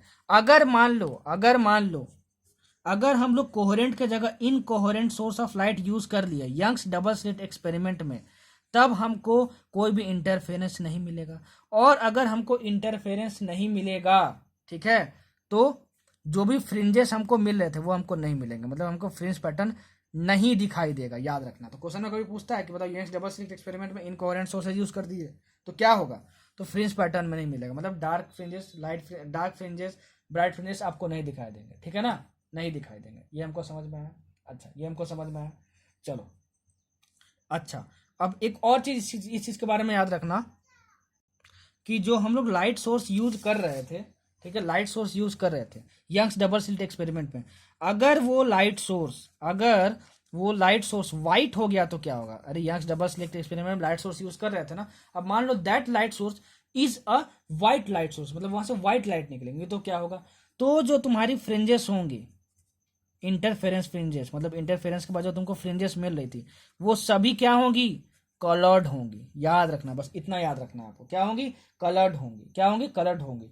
लेकिन जो सेंटर होगा फ्रिंज का वो कैसा होगा, व्हाइट होगा। कैसा होगा, व्हाइट होगा। अरे भाई सेंट्रल मैक्सिमम पे आपको ब्राइट फ्रिंज मिल रहा था ना, तो वो कैसा होगा, वो व्हाइट होगा। और बाकी सारे फ्रिंजेस जो होंगे वो क्या होंगे, कलर्ड होंगे। क्या होंगे, कलर्ड होंगे। ठीक है, क्या होंगे, कलर्ड होंगे। लाइट सोर्स जो हम लोग Young's double slit experiment use कर रहे थे, ठीक है ना, वो व्हाइट हो गया तो क्या होगा। ठीक है, तीसरी चीज हमको पता है कि जो फ्रिंज विथ होता है वो कितना होता है, lambda D by small D होता है। Lambda D by small D होगा। अगर हम लोग व्हाइट सोर्स यूज करेंगे, ठीक है, तो हमको क्या मिलेगा, कलर्ड मिलेगा। क्या मिलेगा, कलर्ड मिलेगा। मतलब अलग अलग कलर के हमको क्या मिलेंगे, फ्रिंजेस मिलेंगे। अच्छा, तो यहां से fringe width proportional to lambda है, कलर्ड मिलेंगे। अब मान लो कलर्ड मिलेंगे, मतलब एक मान लो रेड है, ठीक है, और एक मान लो वायलेट है। रेड है और एक मान लो क्या है, वायलेट कलर का क्या है, फ्रिंज है। ठीक है, तो बताओ किसका फ्रिंज विथ ज्यादा होगा। तो देखो beta is proportional to lambda है, तो आपको पता है कि रेड कलर का जो है वो वेवलेंथ ज्यादा होता है। क्या होता है, वेवलेंथ ज्यादा होता है। तो इसका वेवलेंथ ज्यादा है तो उसका फ्रिंज विथ भी ज्यादा होना चाहिए। इसका मतलब क्या कि fringe width of red colour will be greater than fringe width of violet colour. ठीक है ना, लेकिन ऐसा नहीं होता था जब सिंपल हम लाइट सोर्स यूज करते थे। जब हम लोग सिंपल लाइट सोर्स यूज करते थे तो सबका फ्रिंज विथ सेम होता था, चाहे वो डार्क फ्रिंज हो, चाहे ब्राइट फ्रिंज हो, या सभी ब्राइट फ्रिंज की बात करें सबका विथ सेम होता था। ये कब होगा, ये जब हम लोग यंग्स डबल स्लिट एक्सपेरिमेंट में व्हाइट लाइट सोर्स यूज करेंगे तो इंटरफेरेंस फ्रिंजेस हमको कलर्ड मिलेंगे। सेंटर ऑफ जो फ्रिंज होगा वो व्हाइट होगा, और जो बीटा है वो प्रोपोर्शनल होता है लेमडा के। और ये मैंने एक्सप्लेन कर दिया कि विथ ऑफ फ्रिंज कैसे हम लोग फिर डिसाइड करेंगे। हमको समझ में आया, ठीक है। अच्छा, और हम लोग जो भी यंग्स डबल स्लिट एक्सपेरिमेंट में कोहेरेंट सोर्सेज का यूज हम लोग कर ही रहे थे, ठीक है। कोहेरेंट सोर्सेज के साथ साथ वो जो लाइट सोर्स होना चाहिए वो मोनोक्रोमेटिक होना चाहिए। मोनोक्रोमेटिक मतलब एक वेवलेंथ बस इमिट करे, ठीक है। और जो सोर्सेज होने चाहिए वो पॉइंट सोर्सेज होने चाहिए। वो जो सोर्सेज होने चाहिए कैसे होने चाहिए, पॉइंट सोर्सेज होने चाहिए। समझ में आया, ठीक है। अच्छा, और वो जो स्लिट्स है ना, स्लिट्स के बीच का डिस्टेंस बहुत ही स्मॉल होना चाहिए। देखो कितना कुछ बोल दिया लेकिन लिखा नहीं।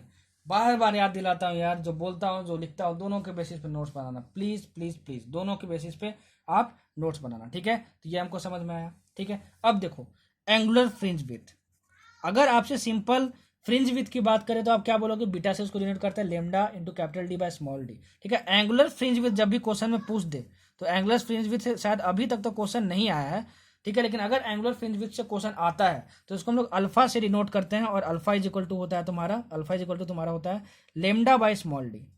लेमडा बाई स्मॉल डी, याद रखना है इसको, ठीक है ना। ये अल्फा क्या है, एंगुलर फ्रिंज विथ है। क्वेश्चन आएगा तो आपसे पता क्या पूछेगा, बताओ कि अगर स्मॉल डी को, पहले स्मॉल डी था, स्मॉल डी को मतलब डिस्टेंस बिटवीन सीट्स को अगर हम हाफ कर दे तो बताओ एंगुलर फ्रिंज विथ पे क्या क्या इफेक्ट पड़ेगा। तो बस क्या करना है कि lambda is proportional to 1/d, ठीक है। तो लेमडा 1/λ2 इज इक्वल टू क्या हो जाएगा, क्या हो जाएगा, d2/d1 हो जाएगा। अरे भाई यहाँ से आप ये लिख सकते हो ना, ठीक है। तो यहाँ से lambda 1/λ2 initial angular fringe width by final angular fringe width is equal to d1/d2। यहाँ पे इन्वर्सली प्रोपोर्शनल है, तो ये भी फॉर्मूला याद रखना।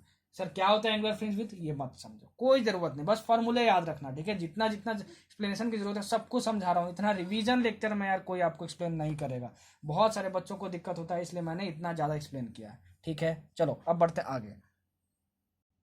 अब देखो होता क्या है कि इंटरफेरेंस में दो वेव्स मिलती हैं, दोनों के बीच में इंटरफेरेंस होता है। एक तुमको क्या मिलता है, एक मिलता है तुमको रिजल्टेंट वेव, और उस रिजल्टेंट वेव की जो इंटेंसिटी होती है वो कितनी होती है, I1 plus I2 plus 2 under root I1 I2 into cos five होती है, ठीक है ना। अच्छा, तो उस जो रिजल्टेंट वेव होगा उसकी इंटेंसिटी कभी ना कभी मैक्सिमम होगी और कभी ना कभी मिनिमम होगी। तो इनका जो रेशियो होता है ना वो होता है तुम्हारा a प्लस बी का whole square by a minus B का होल स्क्वायर के इक्वल। बहुत इंपॉर्टेंट रिलेशन है, बहुत इंपॉर्टेंट रिलेशन है, याद कर लेना, बहुत इंपॉर्टेंट रिलेशन है ये, ठीक है। बहुत इंपॉर्टेंट रिलेशन है।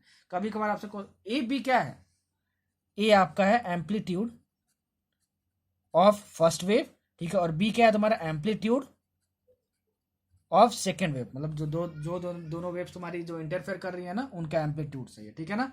तो ये बहुत ज्यादा यूज होता है वेव ऑप्टिक्स में भी और वेव मोशन में। हालांकि मैं वेव मोशन में बता चुका हूं, फिर भी आपको मैं दोबारा यहाँ पे बता दिया। अच्छा, ये हमको समझ में आया, ठीक है। अब देखो नेक्स्ट, अगर मान लो जो तुम दो स्लिट यूज कर रहे हो ना यंग्स डबल स्लिट एक्सपेरिमेंट में, एक का विथ है, स्लिट का विथ है ये क्या है W1, और दूसरे स्लिट का जो विथ है वो क्या है W2 है। तो जो तुम्हारा W1/W2 होगा ना, W1/W2 वो A² बाई B² के इक्वल होगा, मतलब A² बाई B² के इक्वल होगा। ठीक है, मतलब आपसे बोल दिया जाए कि आपके पास दो स्लिट यूज कर रहे हैं डबल स्लिट एक्सपेरिमेंट में, एक का विथ है 2, दूसरे का विथ है क्या 4। तो बताओ उन दोनों स्लिट से जो तुम्हारी लाइट वेव्स जा रही हैं, जो इंटरफेयर कर रही हैं, ठीक है, उनके एम्पलीट्यूड्स का रेशियो क्या होगा। तो एक का एम्पलीट्यूड A है, दूसरे का एम्पलीट्यूड B है, तो A² by B² equal to क्या कर देंगे, इसका 2 मान लो वैल्यू है, इसका 4 है, तो 2/4। ठीक है, तो ये आ जाएगा 1/2, तो A/B का हमको रेशियो मिल जाएगा। ठीक है, तो इसको भी आप याद रखना, जो भी बता रहा हूँ कुछ भी स्केप मत करना, सब कुछ बहुत इंपॉर्टेंट है, सब कुछ दिमाग में होना चाहिए। इसके बाद आप क्वेश्चन बनाओगे ना, सब कुछ एकदम दिमाग खुल जाएगा आपका। ठीक है, चलो अब बढ़ते हैं आगे। आगे हम लोग पढ़ेंगे फ्रिंज शिफ्ट।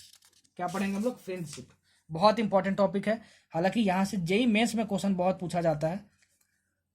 ठीक है, नीट में बहुत कम चांसेस आने के, लेकिन आ सकता है, इसलिए मैं आपको बताता रहा हूँ क्योंकि आपके सिलेबस में है ये चीज। देखो, जो तुम्हारा यंग्स डबल स्लिट एक्सपेरिमेंट का, ठीक है, ये सोर्स ऑफ लाइट था, सेटअप था, ये ऐसा कुछ सेटअप था ना, रफली बना रहा हूँ। देखो, मान लो यहाँ से किसी दो रेस को मैं ले रहा हूँ जो स्क्रीन पे आके इंटरफेयर कर रहे हैं, तभी तो आपको फ्रिंजेस मिलती थी। ठीक है, ऐसे करके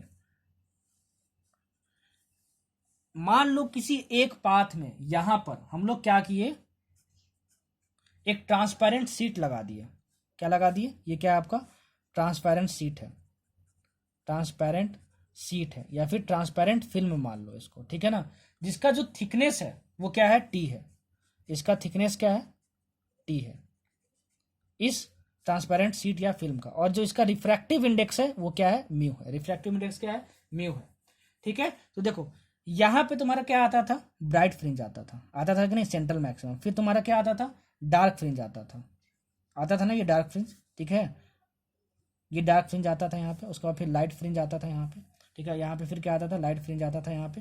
ठीक है ना, ये फ्रिंज मान लेते हैं। ठीक है, ये फ्रिंज है, इसका शेप चेंज कर दिया तो घबरा मत जाना। तो होता क्या है ना कि जब इस ट्रांसपेरेंट सीट को आप लगा दोगे, ठीक है ना, ये विद अब्सेंस की बात हो रही है, अभी यहाँ पे मान लो नहीं लगा हुआ है। ठीक है ना, और जब लगा दोगे तो होता क्या है कि इसका जो पोजीशन है सेंट्रल मैक्सिमम का, ये शिफ्ट हो जाता है। और किस तरह शिफ्ट होता है, जिस तरफ तुम्हारा ट्रांसपेरेंट सीट लगा होगा। मतलब देखो यहाँ ट्रांसपेरेंट सीट ऊपर लगा है, देखो ये तुम्हारा सेंट्रल मैक्सिमम होता है। ठीक है, सेंट्रल मैक्सिमम के ऊपर लगा है ट्रांसपेरेंट सीट, तो जो तुम्हारा जो फ्रिंज होगा, जितने भी फ्रिंजेस होंगे वो ऊपर शिफ्ट हो जाएंगे। कितने से शिफ्ट होंगे, देखो जब इसको मैंने लगा दिया, ठीक है, जब मैंने इसको लगा दिया, ठीक है, जैसे मान लो ये ऐसे है तुम्हारा, और इसको मैंने लगा दिया। ठीक है ना, ये मान लो तुम्हारा फर्स्ट वाला है। ठीक है ना, फर्स्ट फ्रिंज है, मतलब सेंट्रल मैक्सिमम वाला है। तो ये तुम्हारा कहीं यहाँ पे आ जाएगा, देखो यहाँ पे आ जाएगा, और ये यहाँ पे आ जाएगा, तो ये सारे उतने ही डिस्टेंस से घिसक जाएंगे। ठीक है, ऐसे आ जाएगा। ठीक है, तो देखो ये वाला जो चीज है ऊपर घसक गया, कितने डिस्टेंस से, Y0 डिस्टेंस से। ये लाइन कौन सा लाइन है, सेंट्रल मैक्सिमम का लाइन है। कौन सा लाइन है, ये सेंट्रल मैक्सिमम का लाइन है, सेंट्रल लाइन है। ठीक है ना, ये सेंट्रल लाइन है। ठीक है, अच्छा यहाँ पे मैंने ट्रांसपेरेंट सीट लगा दिया है, तो ये जो Y0 डिस्टेंस होता है उसको हम लोग बोलते हैं फ्रिंज शिफ्ट, कि फ्रिंज शिफ्ट कर गया। वो उसकी वैल्यू कितनी होती है, Y0 is equal to beta by lambda into mu minus 1 into small T. बहुत ज्यादा इंपॉर्टेंट, बहुत ज्यादा इंपॉर्टेंट। टी क्या है, thickness of this transparent sheet, mu बता दिया, रिफ्रैक्टिव इंडेक्स। बीटा क्या है, फ्रिंज विथ। फ्रिंज विथ को हम लोग किससे डिनोट करते थे, फ्रिंज विथ को हम लोग किससे डिनोट करते थे, डिनोट करते थे हम लोग बीटा से। ये फ्रिंज शिफ्ट है, ठीक ना, फ्रिंज शिफ्ट का कॉन्सेप्ट है हमारा। ठीक है, और लेमडा वेवलेंथ ऑफ लाइट सब बता दिया। ठीक है, मतलब होता क्या है, याद रखना कि फ्रिंज जो है वो किस तरह शिफ्ट करेगा, जिस तरफ तुम्हारा ट्रांसपेरेंट सीट लगाया गया है, direction which transparent seat is placed. ठीक है, देखो यहाँ पे ऊपर लगाया गया है ट्रांसपेरेंट सीट, तो क्या होगा, जो ये तुम्हारा सेंट्रल फ्रिंज है वो ऊपर घसक जाएगा इसके डायरेक्शन में। देखिए ऊपर है तो सेंट्रल लाइन के ऊपर घसक जाएगा। अगर ये चीज यहाँ पे होता तो ये नीचे घसक जाएगा। ठीक है, और हाँ इतना तो हुआ ही, तुम्हारा फ्रिंज विथ चेंज नहीं होगा, फ्रिंज विथ चेंज नहीं होगा, ये चेंज नहीं होगा। देखो फ्रिंज विथ कितना था, मान लो ये तुम्हारा फ्रिंज विथ है इतना था, तो फ्रिंज विथ उतना ही रहेगा। होगा क्या, बस होता क्या है, बस शिफ्ट हो जाता है फ्रिंज, मतलब डिस्प्लेस हो जाता है। मतलब ये जो फ्रिंज है वो यहाँ पे आ गया, ये जो फ्रिंज है वो यहाँ पे आ जाएगा, ये फ्रिंज है वो यहाँ पे आ जाएगा। ठीक है ना, मतलब इसको आप क्या किए, धक्का देके, देखो ये तुम्हारा कोई ऑब्जेक्ट है तो धक्का देके थोड़ा सा स्लाइड हो गया ये, स्लाइड कर दिए इसको आपको, ठीक है ना, स्लाइड कर दिए तो ये ऊपर खसक गया, तो फ्रिंज शिफ्ट इसको ये बोलते हैं, ठीक है ना। मतलब कि ट्रांसपेरेंट शीट लगाएंगे तो क्या होगा, पोजीशन ऑफ फ्रिंज बदल जाएंगे, लेकिन फ्रिंज विथ सेम रहेगा, फ्रिंज विथ सेम रहेगा, फ्रिंज विथ चेंज नहीं होगा। या बहुत इंपॉर्टेंट है, याद रखना, बहुत इंपॉर्टेंट है, याद रखना। जितनी भी चीजें बोल रहा हूँ सब कुछ लिख लेना, सब कुछ लिख लेना, कुछ भी आप छोड़ना नहीं, कुछ भी आप छोड़ना नहीं। अच्छा, अगर मान लो मैं दो दो फ्रिंज लगा दूं, दो दो ट्रांसपेरेंट शीट लगा दो, यहां भी लगा दो और यहां भी लगा दो, यहां पे जो लगाऊं, ठीक है, उसका जो रिफ्रैक्टिव इंडेक्स है मान लो अब μ2 है और इसका रिफ्रैक्टिव इंडेक्स μ1 है, और दोनों का जो थिकनेस है वो क्या है, दोनों का थिकनेस क्या है, वो क्या है, वो टी है। तब जो तुम्हारा जो ये y0 है ना, तब ये तुम्हारा जो y0 है ना, वो y0 डैश हो जाता है और उसकी जो वैल्यू है वो हो जाती है तुम्हारे पास beta by lambda into μ1 minus μ2 into T, ये हो जाती है तुम्हारी, याद रखना। हालांकि ये वाला केस आपसे कभी नहीं पूछेगा निट में, ठीक है, नीट में कभी नहीं पूछने वाला, आपसे पूछेगा तो एक ट्रांसपेरेंट शीट लगाने वाला ही पूछेगा, तो इसको आप याद रखना। इसको चाहो तो आप स्केप से कर सकते हो। अगर नहीं समझ में आया होगा तो प्लीज दोबारा रिप्ले करना, दोबारा रिवाइंड करना, दोबारा रिप्ले करना, दोबारा रिवाइंड करना, दोबारा रिप्ले करना, दोबारा रिवाइंड करना, देखोगे समझ में आ जाएगा। क्या आ जाएगा, समझ में आ जाएगा। कुछ भी टफ नहीं है, बार बार सुनो, बार बार लिखो, जिन खोजा तीन पाइयां, कोशिश करोगे तभी आपको सक्सेस मिलेगा, ठीक है। बहुत इजी तरीके से मैंने एक्सप्लेन किया, रिवीजन लेक्चर में भी इतना ज्यादा मैं एक्सप्लेन कर दिया आपको, इतना कोई नहीं करेगा भाई, कोई नहीं करेगा। तो यार इतना मेहनत कर रहा हूं तो प्लीज आप लोग भी साथ साथ मेहनत करो। चलो आगे हम लोग पढ़ते हैं interference due to thin films. Interference due to thin films क्या होता है ये देखो। अगर मान लो आपके पास कोई थिन ट्रांसपेरेंट फिल्म है, पतला है, थिन मतलब पतला और ट्रांसपेरेंट फिल्म है, मतलब क्वेश्चन में मेंशन किया होगा आपको कि क्या है, थिन ट्रांसपेरेंट फिल्म है, ठीक है। और इस फिल्म का थिकनेस क्या है, टी है। ये क्या है, थिकनेस, सब कुछ लिख नहीं रहा हूं, ठीक है। फिल्म का थिकनेस क्या है, टी है, ठीक है।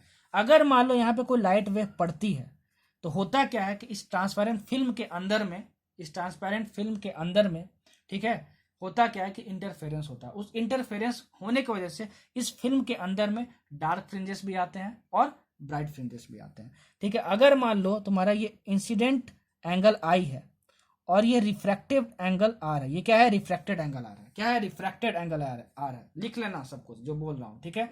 तो होता क्या है, अगर फिल्म को ब्राइट चमकना है, इस फिल्म को ब्राइट चमकना है, film will appear bright, film will appear bright if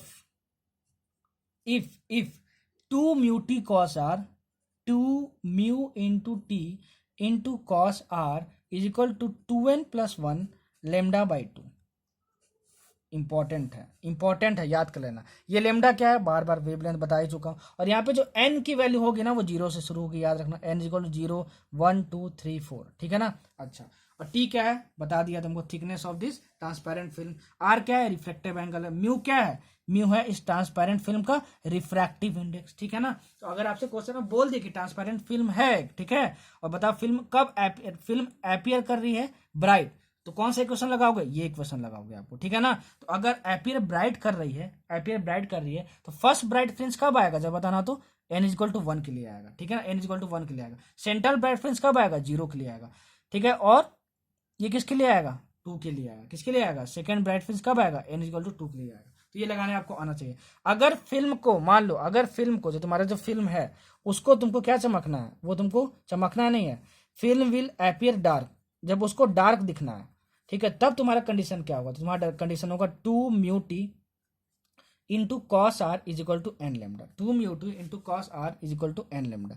यहाँ पे एन की वैल्यू कहाँ से शुरू होगी, एन की वैल्यू 1 2 3 4 होगी, ठीक है, ये समझ में आ गया। मतलब तुमको फर्स्ट डार्क फ्रिंज कब मिलेगा, एन इज इक्वल टू 1 के लिए, थर्ड डार्क फ्रिंज कब मिलेगा, एन इज इक्वल टू 3 के लिए, ठीक है ना। तो आपको क्वेश्चन में थिकनेस भी दिया रहेगा, म्यू भी दिया रहेगा, रिफ्रैक्टिव एंगल भी दिया रहेगा, और आपको ये भी दिया जाएगा कि third bright fringe, sorry third dark fringe जो है वो कब ऑब्टेन हो रहा है, ठीक है ना। तब आपको बताना होगा लेमडा। तो third bright fringe, dark fringe मतलब क्या, n इज इक्वल टू 3, और कौन सा फॉर्मूला यूज करेंगे, ये फॉर्मूला यूज करेंगे। तो कभी ये फॉर्मूला कब यूज करेंगे, ये और ये यंग्स डबल स्लिट एक्सपेरिमेंट का नहीं है formula, Young's double slit experiment यहीं पे खत्म हो गया था, फ्रिंज शिफ्ट पे।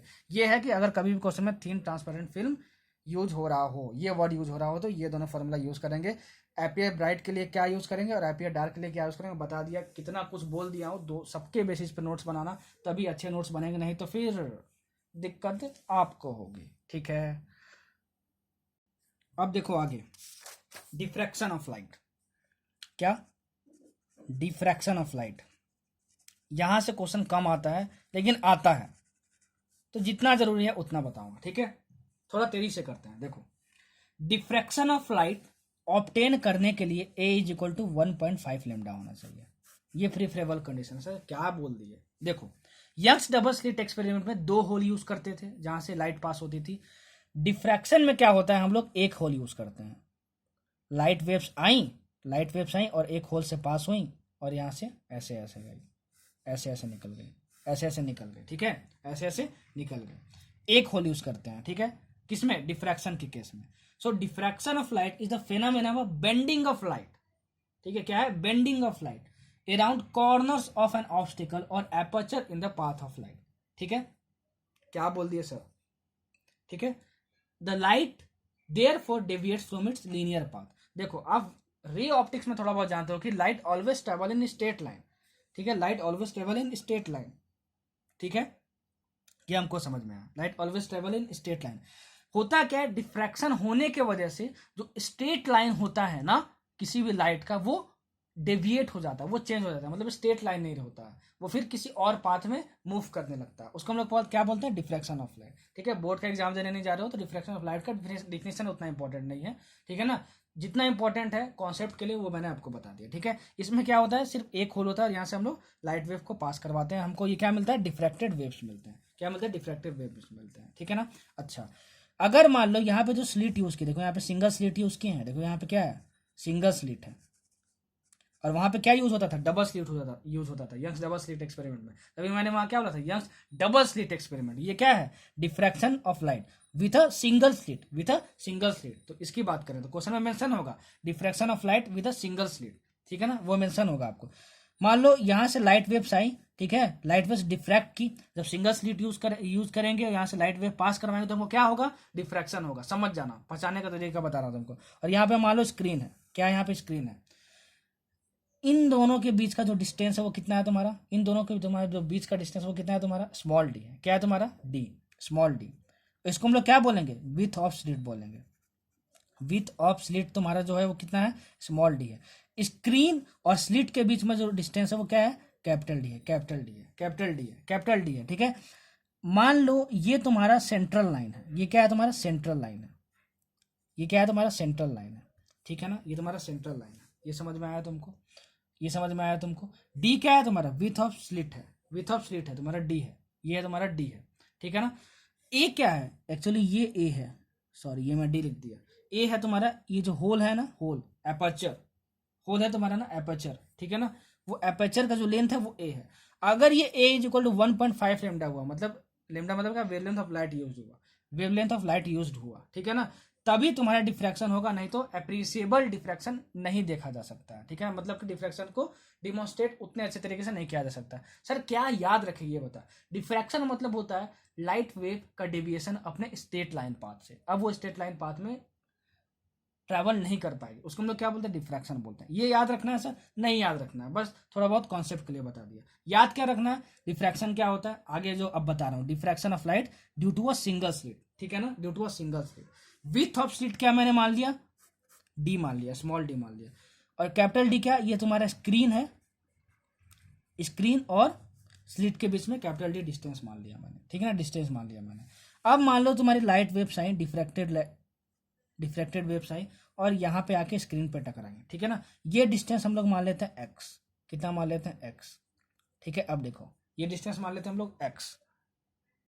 तो आपको देखो याद क्या क्या रखना है। ठीक है, for nth secondary minimum, for nth secondary minimum, ठीक है, आपका जो a साइन थीटा n होगा वो होगा n लेमडा के इक्वल।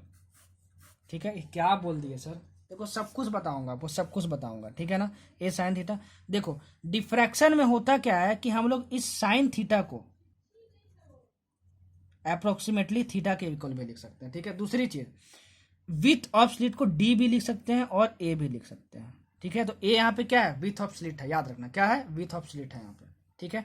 थीटा एन क्या है, देखो ये एंगल अगर मैं थीटा मान लूं, ठीक है, तो मैं कौन से वेव की बात कर रहा हूँ, कौन से लाइट वेव की बात कर रहा हूँ, मान लो ये तुम्हारा फर्स्ट लाइट वेव है, ठीक है, तो इसका थीटा 1 हो जाएगा, ठीक है। ये मान लो 2 है तो ये थीटा 2 हो जाएगा, ये थीटा 3 हो जाएगा, ठीक है ना। वैसे ही थीटा nth सेकेंडरी मिनिमम की बात कर रहे हैं, तो यहाँ पे क्वेश्चन में आपको मेंशन होगा, आपको मेंशन में होगा क्वेश्चन में कि बताओ थर्ड सेकेंडरी मिनिमम कब ऑब्टेन होगा। तो ये क्या है, विथ ऑफ स्लिट है तुम्हारा, ठीक है, और थीटा की वैल्यू तुमको गिवन होगी, तो यहाँ पे रख दो तो साइन थीटा हो गया और एन लेमडा, और यहाँ पे जो तुम्हारी एन की वैल्यू होगी वो 1 से शुरू होगी, n is equal to 1, 2, 3, 4 dash dash होगा तुम्हारा, ठीक है।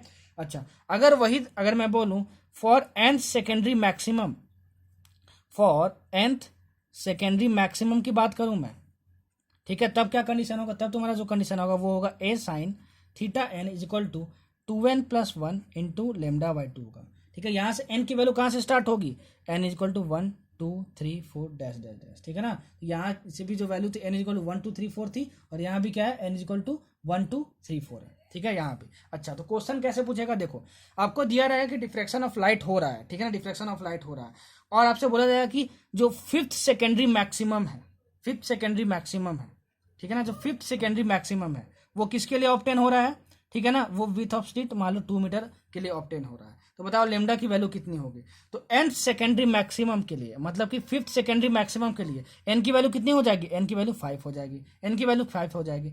थीटा क्या है सर, थीटा देखो ये थीटा है यहाँ पे, ठीक है, और थीटा को हम लोग और क्या बोलते हैं, सुनो थीटा को हम लोग और क्या बोलते हैं, थीटा को हम लोग बोलते हैं एंगुलर स्प्रेड। कभी भी क्वेश्चन में एंगुलर स्प्रेड दिया हो ना, तो समझ जाना क्या दिया हुआ है, थीटा की वैल्यू दी हुई है, ठीक है ना। तो कैसे यूज करना है इन दोनों को मैं बता दिया, बस 2 ही फॉर्मूला इंपॉर्टेंट, डिफ्रैक्शन से उतना क्वेश्चन आता नहीं है, जितना इंपॉर्टेंट है उतना मैंने बता दिया, ठीक है।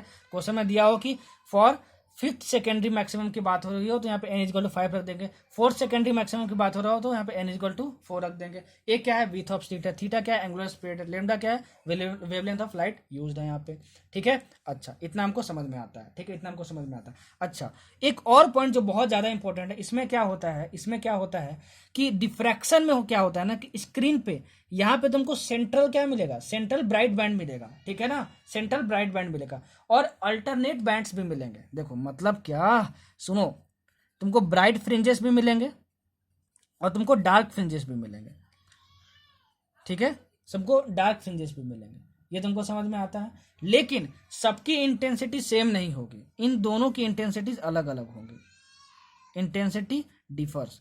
मतलब देखो यंग्स डबल स्लिट एक्सपेरिमेंट में क्या होता था, यंग्स डबल स्लिट एक्सपेरिमेंट में होता था कि सारे ब्राइट फ्रिंजेस की इंटेंसिटी सेम होती थी, लेकिन डिफ्रैक्शन के केस में सारे ब्राइट फ्रिंजेस की इंटेंसिटी सेम नहीं होती है, याद रखना नहीं होती है, बहुत पूछा जाता है क्वेश्चन में, बहुत पूछा जाता है क्वेश्चन में, ठीक है। डिफ्रैक्शन के केस में ब्राइट फ्रिंजेस के, डिफ्रैक्शन के केस में सारी ब्राइट फ्रिंजेस की इंटेंसिटी अलग अलग होती है। और देखो यहाँ पे तुमको सबसे ब्राइट फ्रिंज मिलता है, यहाँ तुमको क्या मिलता है, ब्राइट फ्रिंज मिलता है, यहाँ तुमको क्या मिलता है, ब्राइट फ्रिंज मिलता है। और इस डायरेक्शन में जाओगे तो ब्राइट फ्रिंज की जो इंटेंसिटी है घटते जाती है, और इस डायरेक्शन में जाओगे तो ब्राइट फ्रिंज की इंटेंसिटी घटते जाती है। इसका मतलब ये क्या हुआ कि अगर इंटेंसिटी और इस एक्स के बीच में ग्राफ ड्रॉ करो, इंटेंसिटी और एक्स के बीच में ग्राफ ड्रॉ करो, तो अगर तुमको यहाँ पे ब्राइट फ्रिंज मिल रहा है ऐसा कुछ, ठीक है, तो अगर तुमको बात की जो ब्राइट फ्रिंजेस होगी उसकी इंटेंसिटी अगर तुम देखोगे तो वो घटती जाएंगी, वो क्या होगी, घटती जाएंगे, वो क्या होंगी, घटती जाएंगे, ठीक है, याद रखना।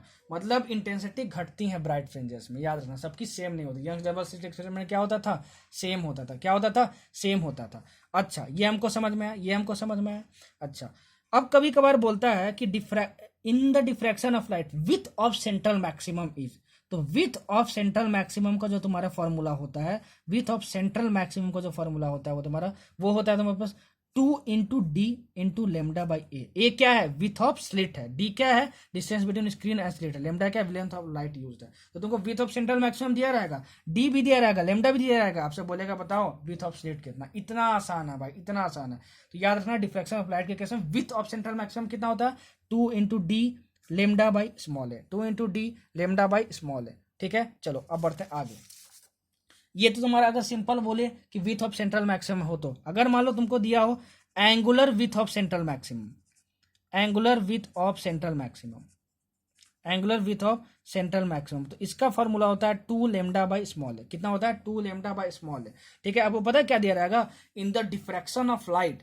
ठीक है, फर्स्टली एंगुलर विथ तुम्हारा इतना था, अब मान लो कि विथ ऑफ स्लिट को तुम डबल कर दिए, तो बताओ अब angular width of central maximum कितना हो जाएगा? तो आराम से निकाल लोगे अपना। ठीक ना, कि एंगुलर विथ पहले मान लो कितना था, पहले मान लो I is equal to 2 lambda by A था। ठीक है, final I dash is equal to 2 lambda by, अब मान लो इसको डबल कर दिए ए को, मतलब विथ स्लिट को, विथ ऑफ स्लिट को, तो 2a हो गया। तो फिर डिवाइड करके निकालोगे, ये तो आपको आता ही है। ऐसा ही क्वेश्चन आता है डिफ्रैक्शन से, डायरेक्ट फॉर्मूले पे क्वेश्चन आता है, डायरेक्ट फॉर्मूले पे क्वेश्चन आता है। समझ में आया? समझ में आया? इस केस में भी अगर मान लो तो तुम लाइट सोर्स यूज कर रहे थे, जहां से लाइट सोर्स आ रही थी, अगर वो तुम्हारी वाइट हुई, लाइट सोर्स तुम्हारी वाइट हुई, वाइट लाइट हुई, तो जो तुम्हारा डिफ्रैक्शन पैटर्न होगा ना, जो डिफ्रैक्शन पैटर्न होगा ना, वो कलर्ड होगा। क्या होगा? कलर्ड होगा। याद रखना, ये चीज को याद रखना, बहुत इंपॉर्टेंट है। ठीक है, चलो अब बढ़ते हैं आगे। Fresnel distance. फ्रेस्नेल डिस्टेंस क्या होता है? कुछ समझने की जरूरत नहीं है। अगर क्वेश्चन में फ्रेस्नेल डिस्टेंस बोले, ठीक है, या फिर आपसे पूछे, पता है क्या? Minimum distance, minimum distance of light. ठीक है, minimum distance of light which it can travel, which it can travel, which it can travel before it's deviation, before it's deviation from straight line, from straight line becomes significant, becomes significant. ठीक है, या फिर question में आपसे ये बोल दे कि बताओ minimum distance which light can travel, लिख लेना, through which ray optics, ray optics is valid. अगर कुछ भी इन दोनों में वर्ड यूज किया तो समझ जाना कि आपको फ्रेस्नेल डिस्टेंस कैलकुलेट करना है। फ्रेस्नेल डिस्टेंस को हम लोग जेड एफ से डिनोट करते हैं। ये फ्रेस्नेल डिस्टेंस है, उसकी वैल्यू होती है ए स्क्वायर बाई लेमडा। ए क्या है? विथ ऑफ स्लिट क्या है? लेमडा क्या है? Wavelength of light used. ठीक है ना, तो ये क्या है?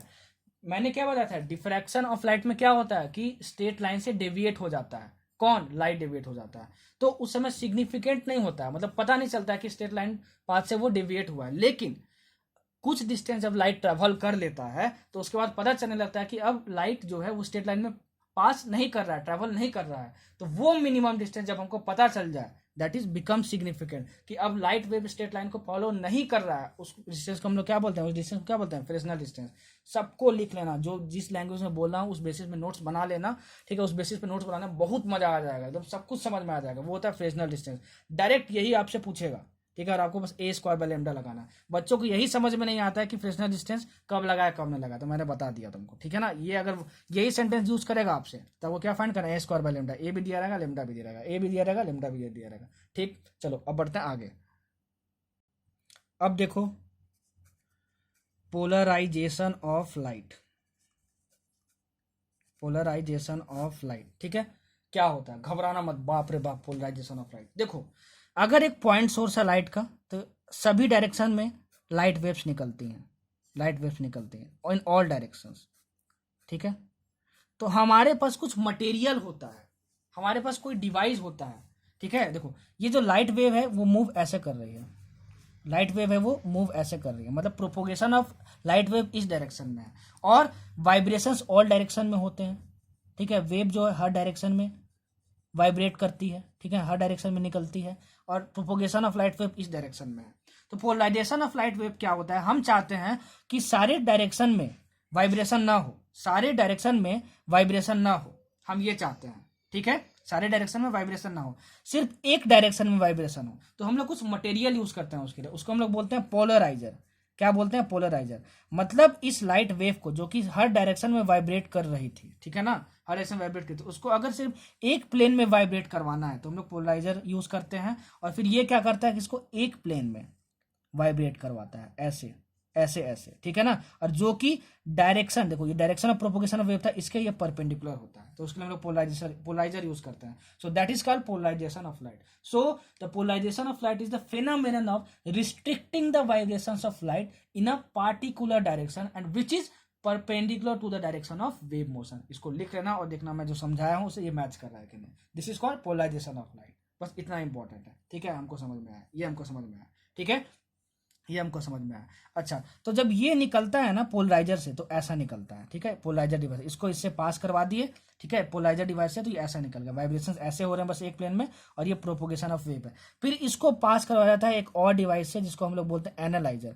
एनालाइजर से क्या होता है, हम लोग एनालाइज करते हैं कि ये जो ट्रांसमिटेड लाइट है पोलराइजर के बाद उसकी इंटेंसिटी कितनी है, उसकी इंटेंसिटी कितनी है, ठीक है। सारी चीजें जैसे जैसे बोल रहा हूँ उसके बेसिस पे नोट्स बनाना, उस तरीके से नोट्स बनाना, मजा आ जाएगा। क्या आ जाएगा? मजा आ जाएगा, ठीक है। अच्छा, तो उसकी इंटेंसिटी कितनी होगी, कैसी होगी, वो एनालाइजर से मेजर करते हैं, ठीक है ना। इसके लिए एक लॉ दिया गया है, उसको हम लोग क्या बोलते हैं, law of Malus. Law of Malus, law of Malus में क्या बोला गया, बहुत इंपॉर्टेंट है, याद रखना, कि अगर मान लो जो पोलराइजर है उसका प्लेन कुछ ऐसा है, ठीक है, मतलब पोलराइजर है उसका प्लेन कुछ ऐसा है, और ये तुम्हारा जो एनालाइजर है उसका प्लेन कुछ ऐसा है, एनालाइजर, और उन दोनों के बीच का जो डिस्टेंस एंगल है वो क्या है, थीटा है, उनके बीच का एंगल थीटा है। मतलब सिंपल इतना समझो कि पोलराइजर और एनालाइजर के बीच में एंगल थीटा है। ये क्वेश्चन में आपको मेंशन रहेगा, ठीक ना, कि पोलराइजर से जो लाइट वेव निकल रही हैं और एनालाइजर में जा रही हैं, और पोलराइजर और एनालाइजर के बीच में जो डिस्टेंस कितना, सॉरी एंगल कितना है, वो क्या है, थीटा है। एंगल क्या है, वो थीटा है। एंगल क्या है, वो थीटा है। मतलब पोलराइजर और एनालाइजर के बीच में जो एंगल है वो थीटा है, वो क्वेश्चन में आपको दिया रहेगा। तो जो इंटेंसिटी ऑफ लाइट वेव हम लोग जो मेजर करेंगे, ठीक है ना, एनालाइजर से, वो कितनी होगी, I is equal to I naught, I is equal to I naught cos square theta. बहुत ज्यादा इंपॉर्टेंट है, कभी कभार डायरेक्ट ये पूछ लेता है, स्टेटमेंट है कि बताओ लॉ ऑफ मेलस क्या है, तो I is equal to I naught cos square theta. I naught क्या है यहाँ पे, आई नॉट है यहाँ पे intensity of maximum intensity, sorry maximum intensity of transmitted light through polarizer, ठीक है। मतलब कि पोलराइजर से जब लाइट वेव निकलेगी तो उसकी कुछ इंटेंसिटी होगी, ठीक है ना। वो मैक्सिमम इंटेंसिटी जो पोलराइजर से निकल रही है, ठीक है ना, वो क्या है, आई नॉट है। वो क्या है, आई नॉट है। जब हम लोग एनालाइजर से उसकी इंटेंसिटी को मेजर करेंगे, और अगर एनालाइजर पोलराइजर से थीटा एंगल पे रखा हुआ है तो उसकी इंटेंसिटी कितनी मेजर करेंगे, I is equal to I naught cos square theta, I is equal to I naught cos square theta. Question में आई नॉट भी दिया रहेगा, थीटा भी दिया रहेगा, आपको बस आई निकालना होगा। लेकिन बच्चे फॉर्मूले ही नहीं याद करके जाते हैं, बोलते हैं बहुत भयानक सा फॉर्मूला है, पता नहीं क्या क्या दिया रहता है, इसलिए हम छोड़ देते हैं और हमसे क्वेश्चन नहीं बनता है, और 4 नंबर आपका चला जाता है। तो अब छोड़ के मत आना, अब छोड़ के मत आना, अब छोड़ के मत आना, ठीक है, अब छोड़ के मत आना, अब बना के आना। तो ये था आपका लॉ ऑफ मिलर्स।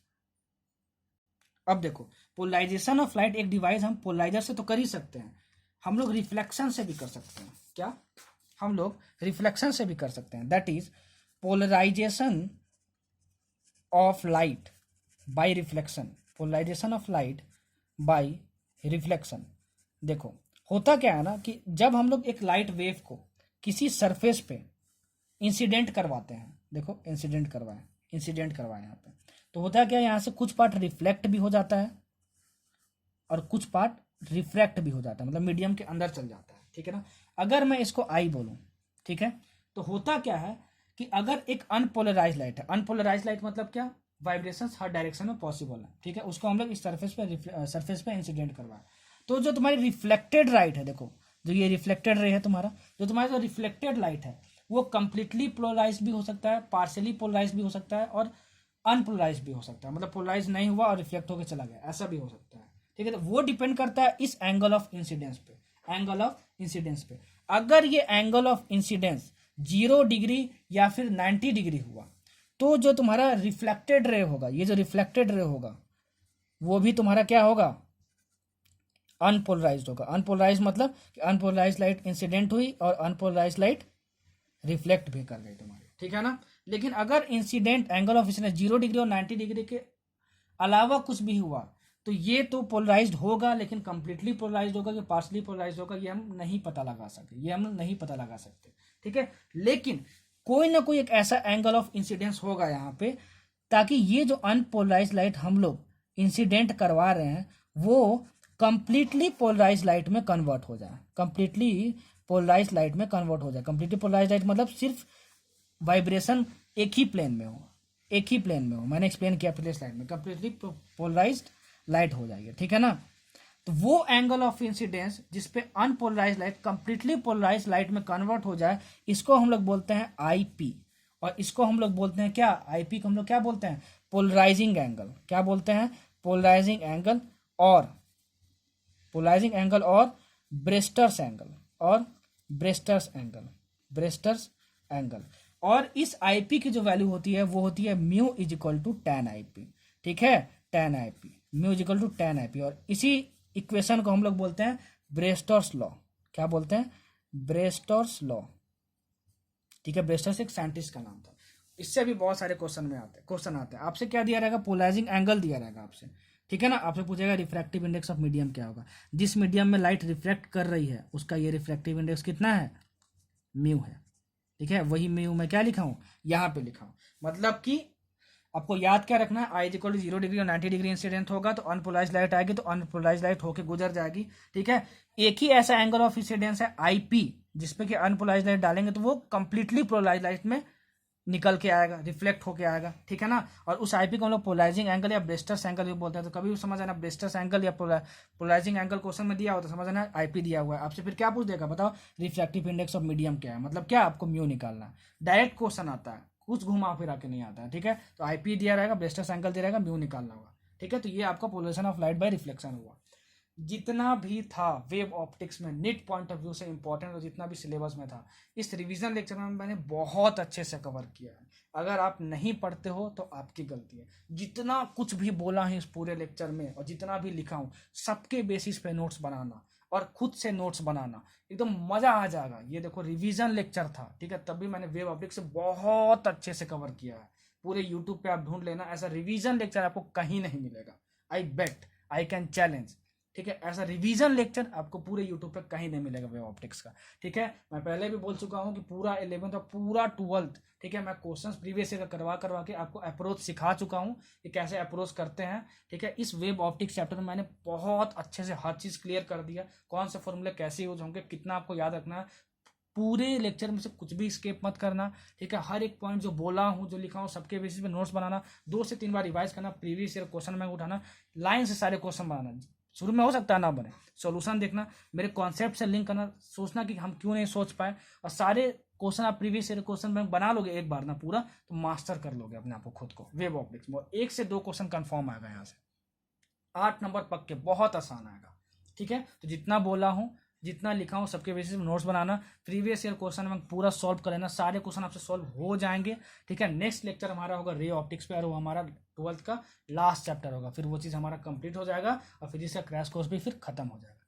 तो पूरा प्रीवियस ईयर क्वेश्चन बना के रखना, ठीक है। और वीडियो पसंद आई हो तो लाइक कर देना, ठीक है। ना पसंद आई हो तो कमेंट करके बताना यार कि क्या इंप्रूवमेंट की ज़रूरत है, ठीक है, क्या इंप्रूवमेंट की ज़रूरत है। और ऑल द बेस्ट यार, मेहनत करो सब लोग, सबकी ज़िंदगी बहुत ही बेहतर बने, सब कोई डॉक्टर बन जाओ, ठीक है। हम लोग सिर्फ यहाँ पे इसीलिए हैं ताकि आपकी ज़िंदगी बेहतर बन सके, ठीक है। खूब मेहनत करो अपनी टीचर के साथ साथ, अपने टीचर पे भरोसा रखो, अपने खुद के पोटेंशियल पे भरोसा रखो, कभी भी डीमोटिवेट मत होना, सब कोई मेहनत करो, कोई भी अपने आप को कमज़ोर मत समझना। जिन खोजा तीन पाइयाँ, मेहनत करोगे तो सफलता मिलेगी, ठीक है। फिर मिलते हैं अगले लेक्चर में रे ऑप्टिक्स में, क्वेश्चन बैंक बना के रखना पूरा previous year. So stay safe, bye bye.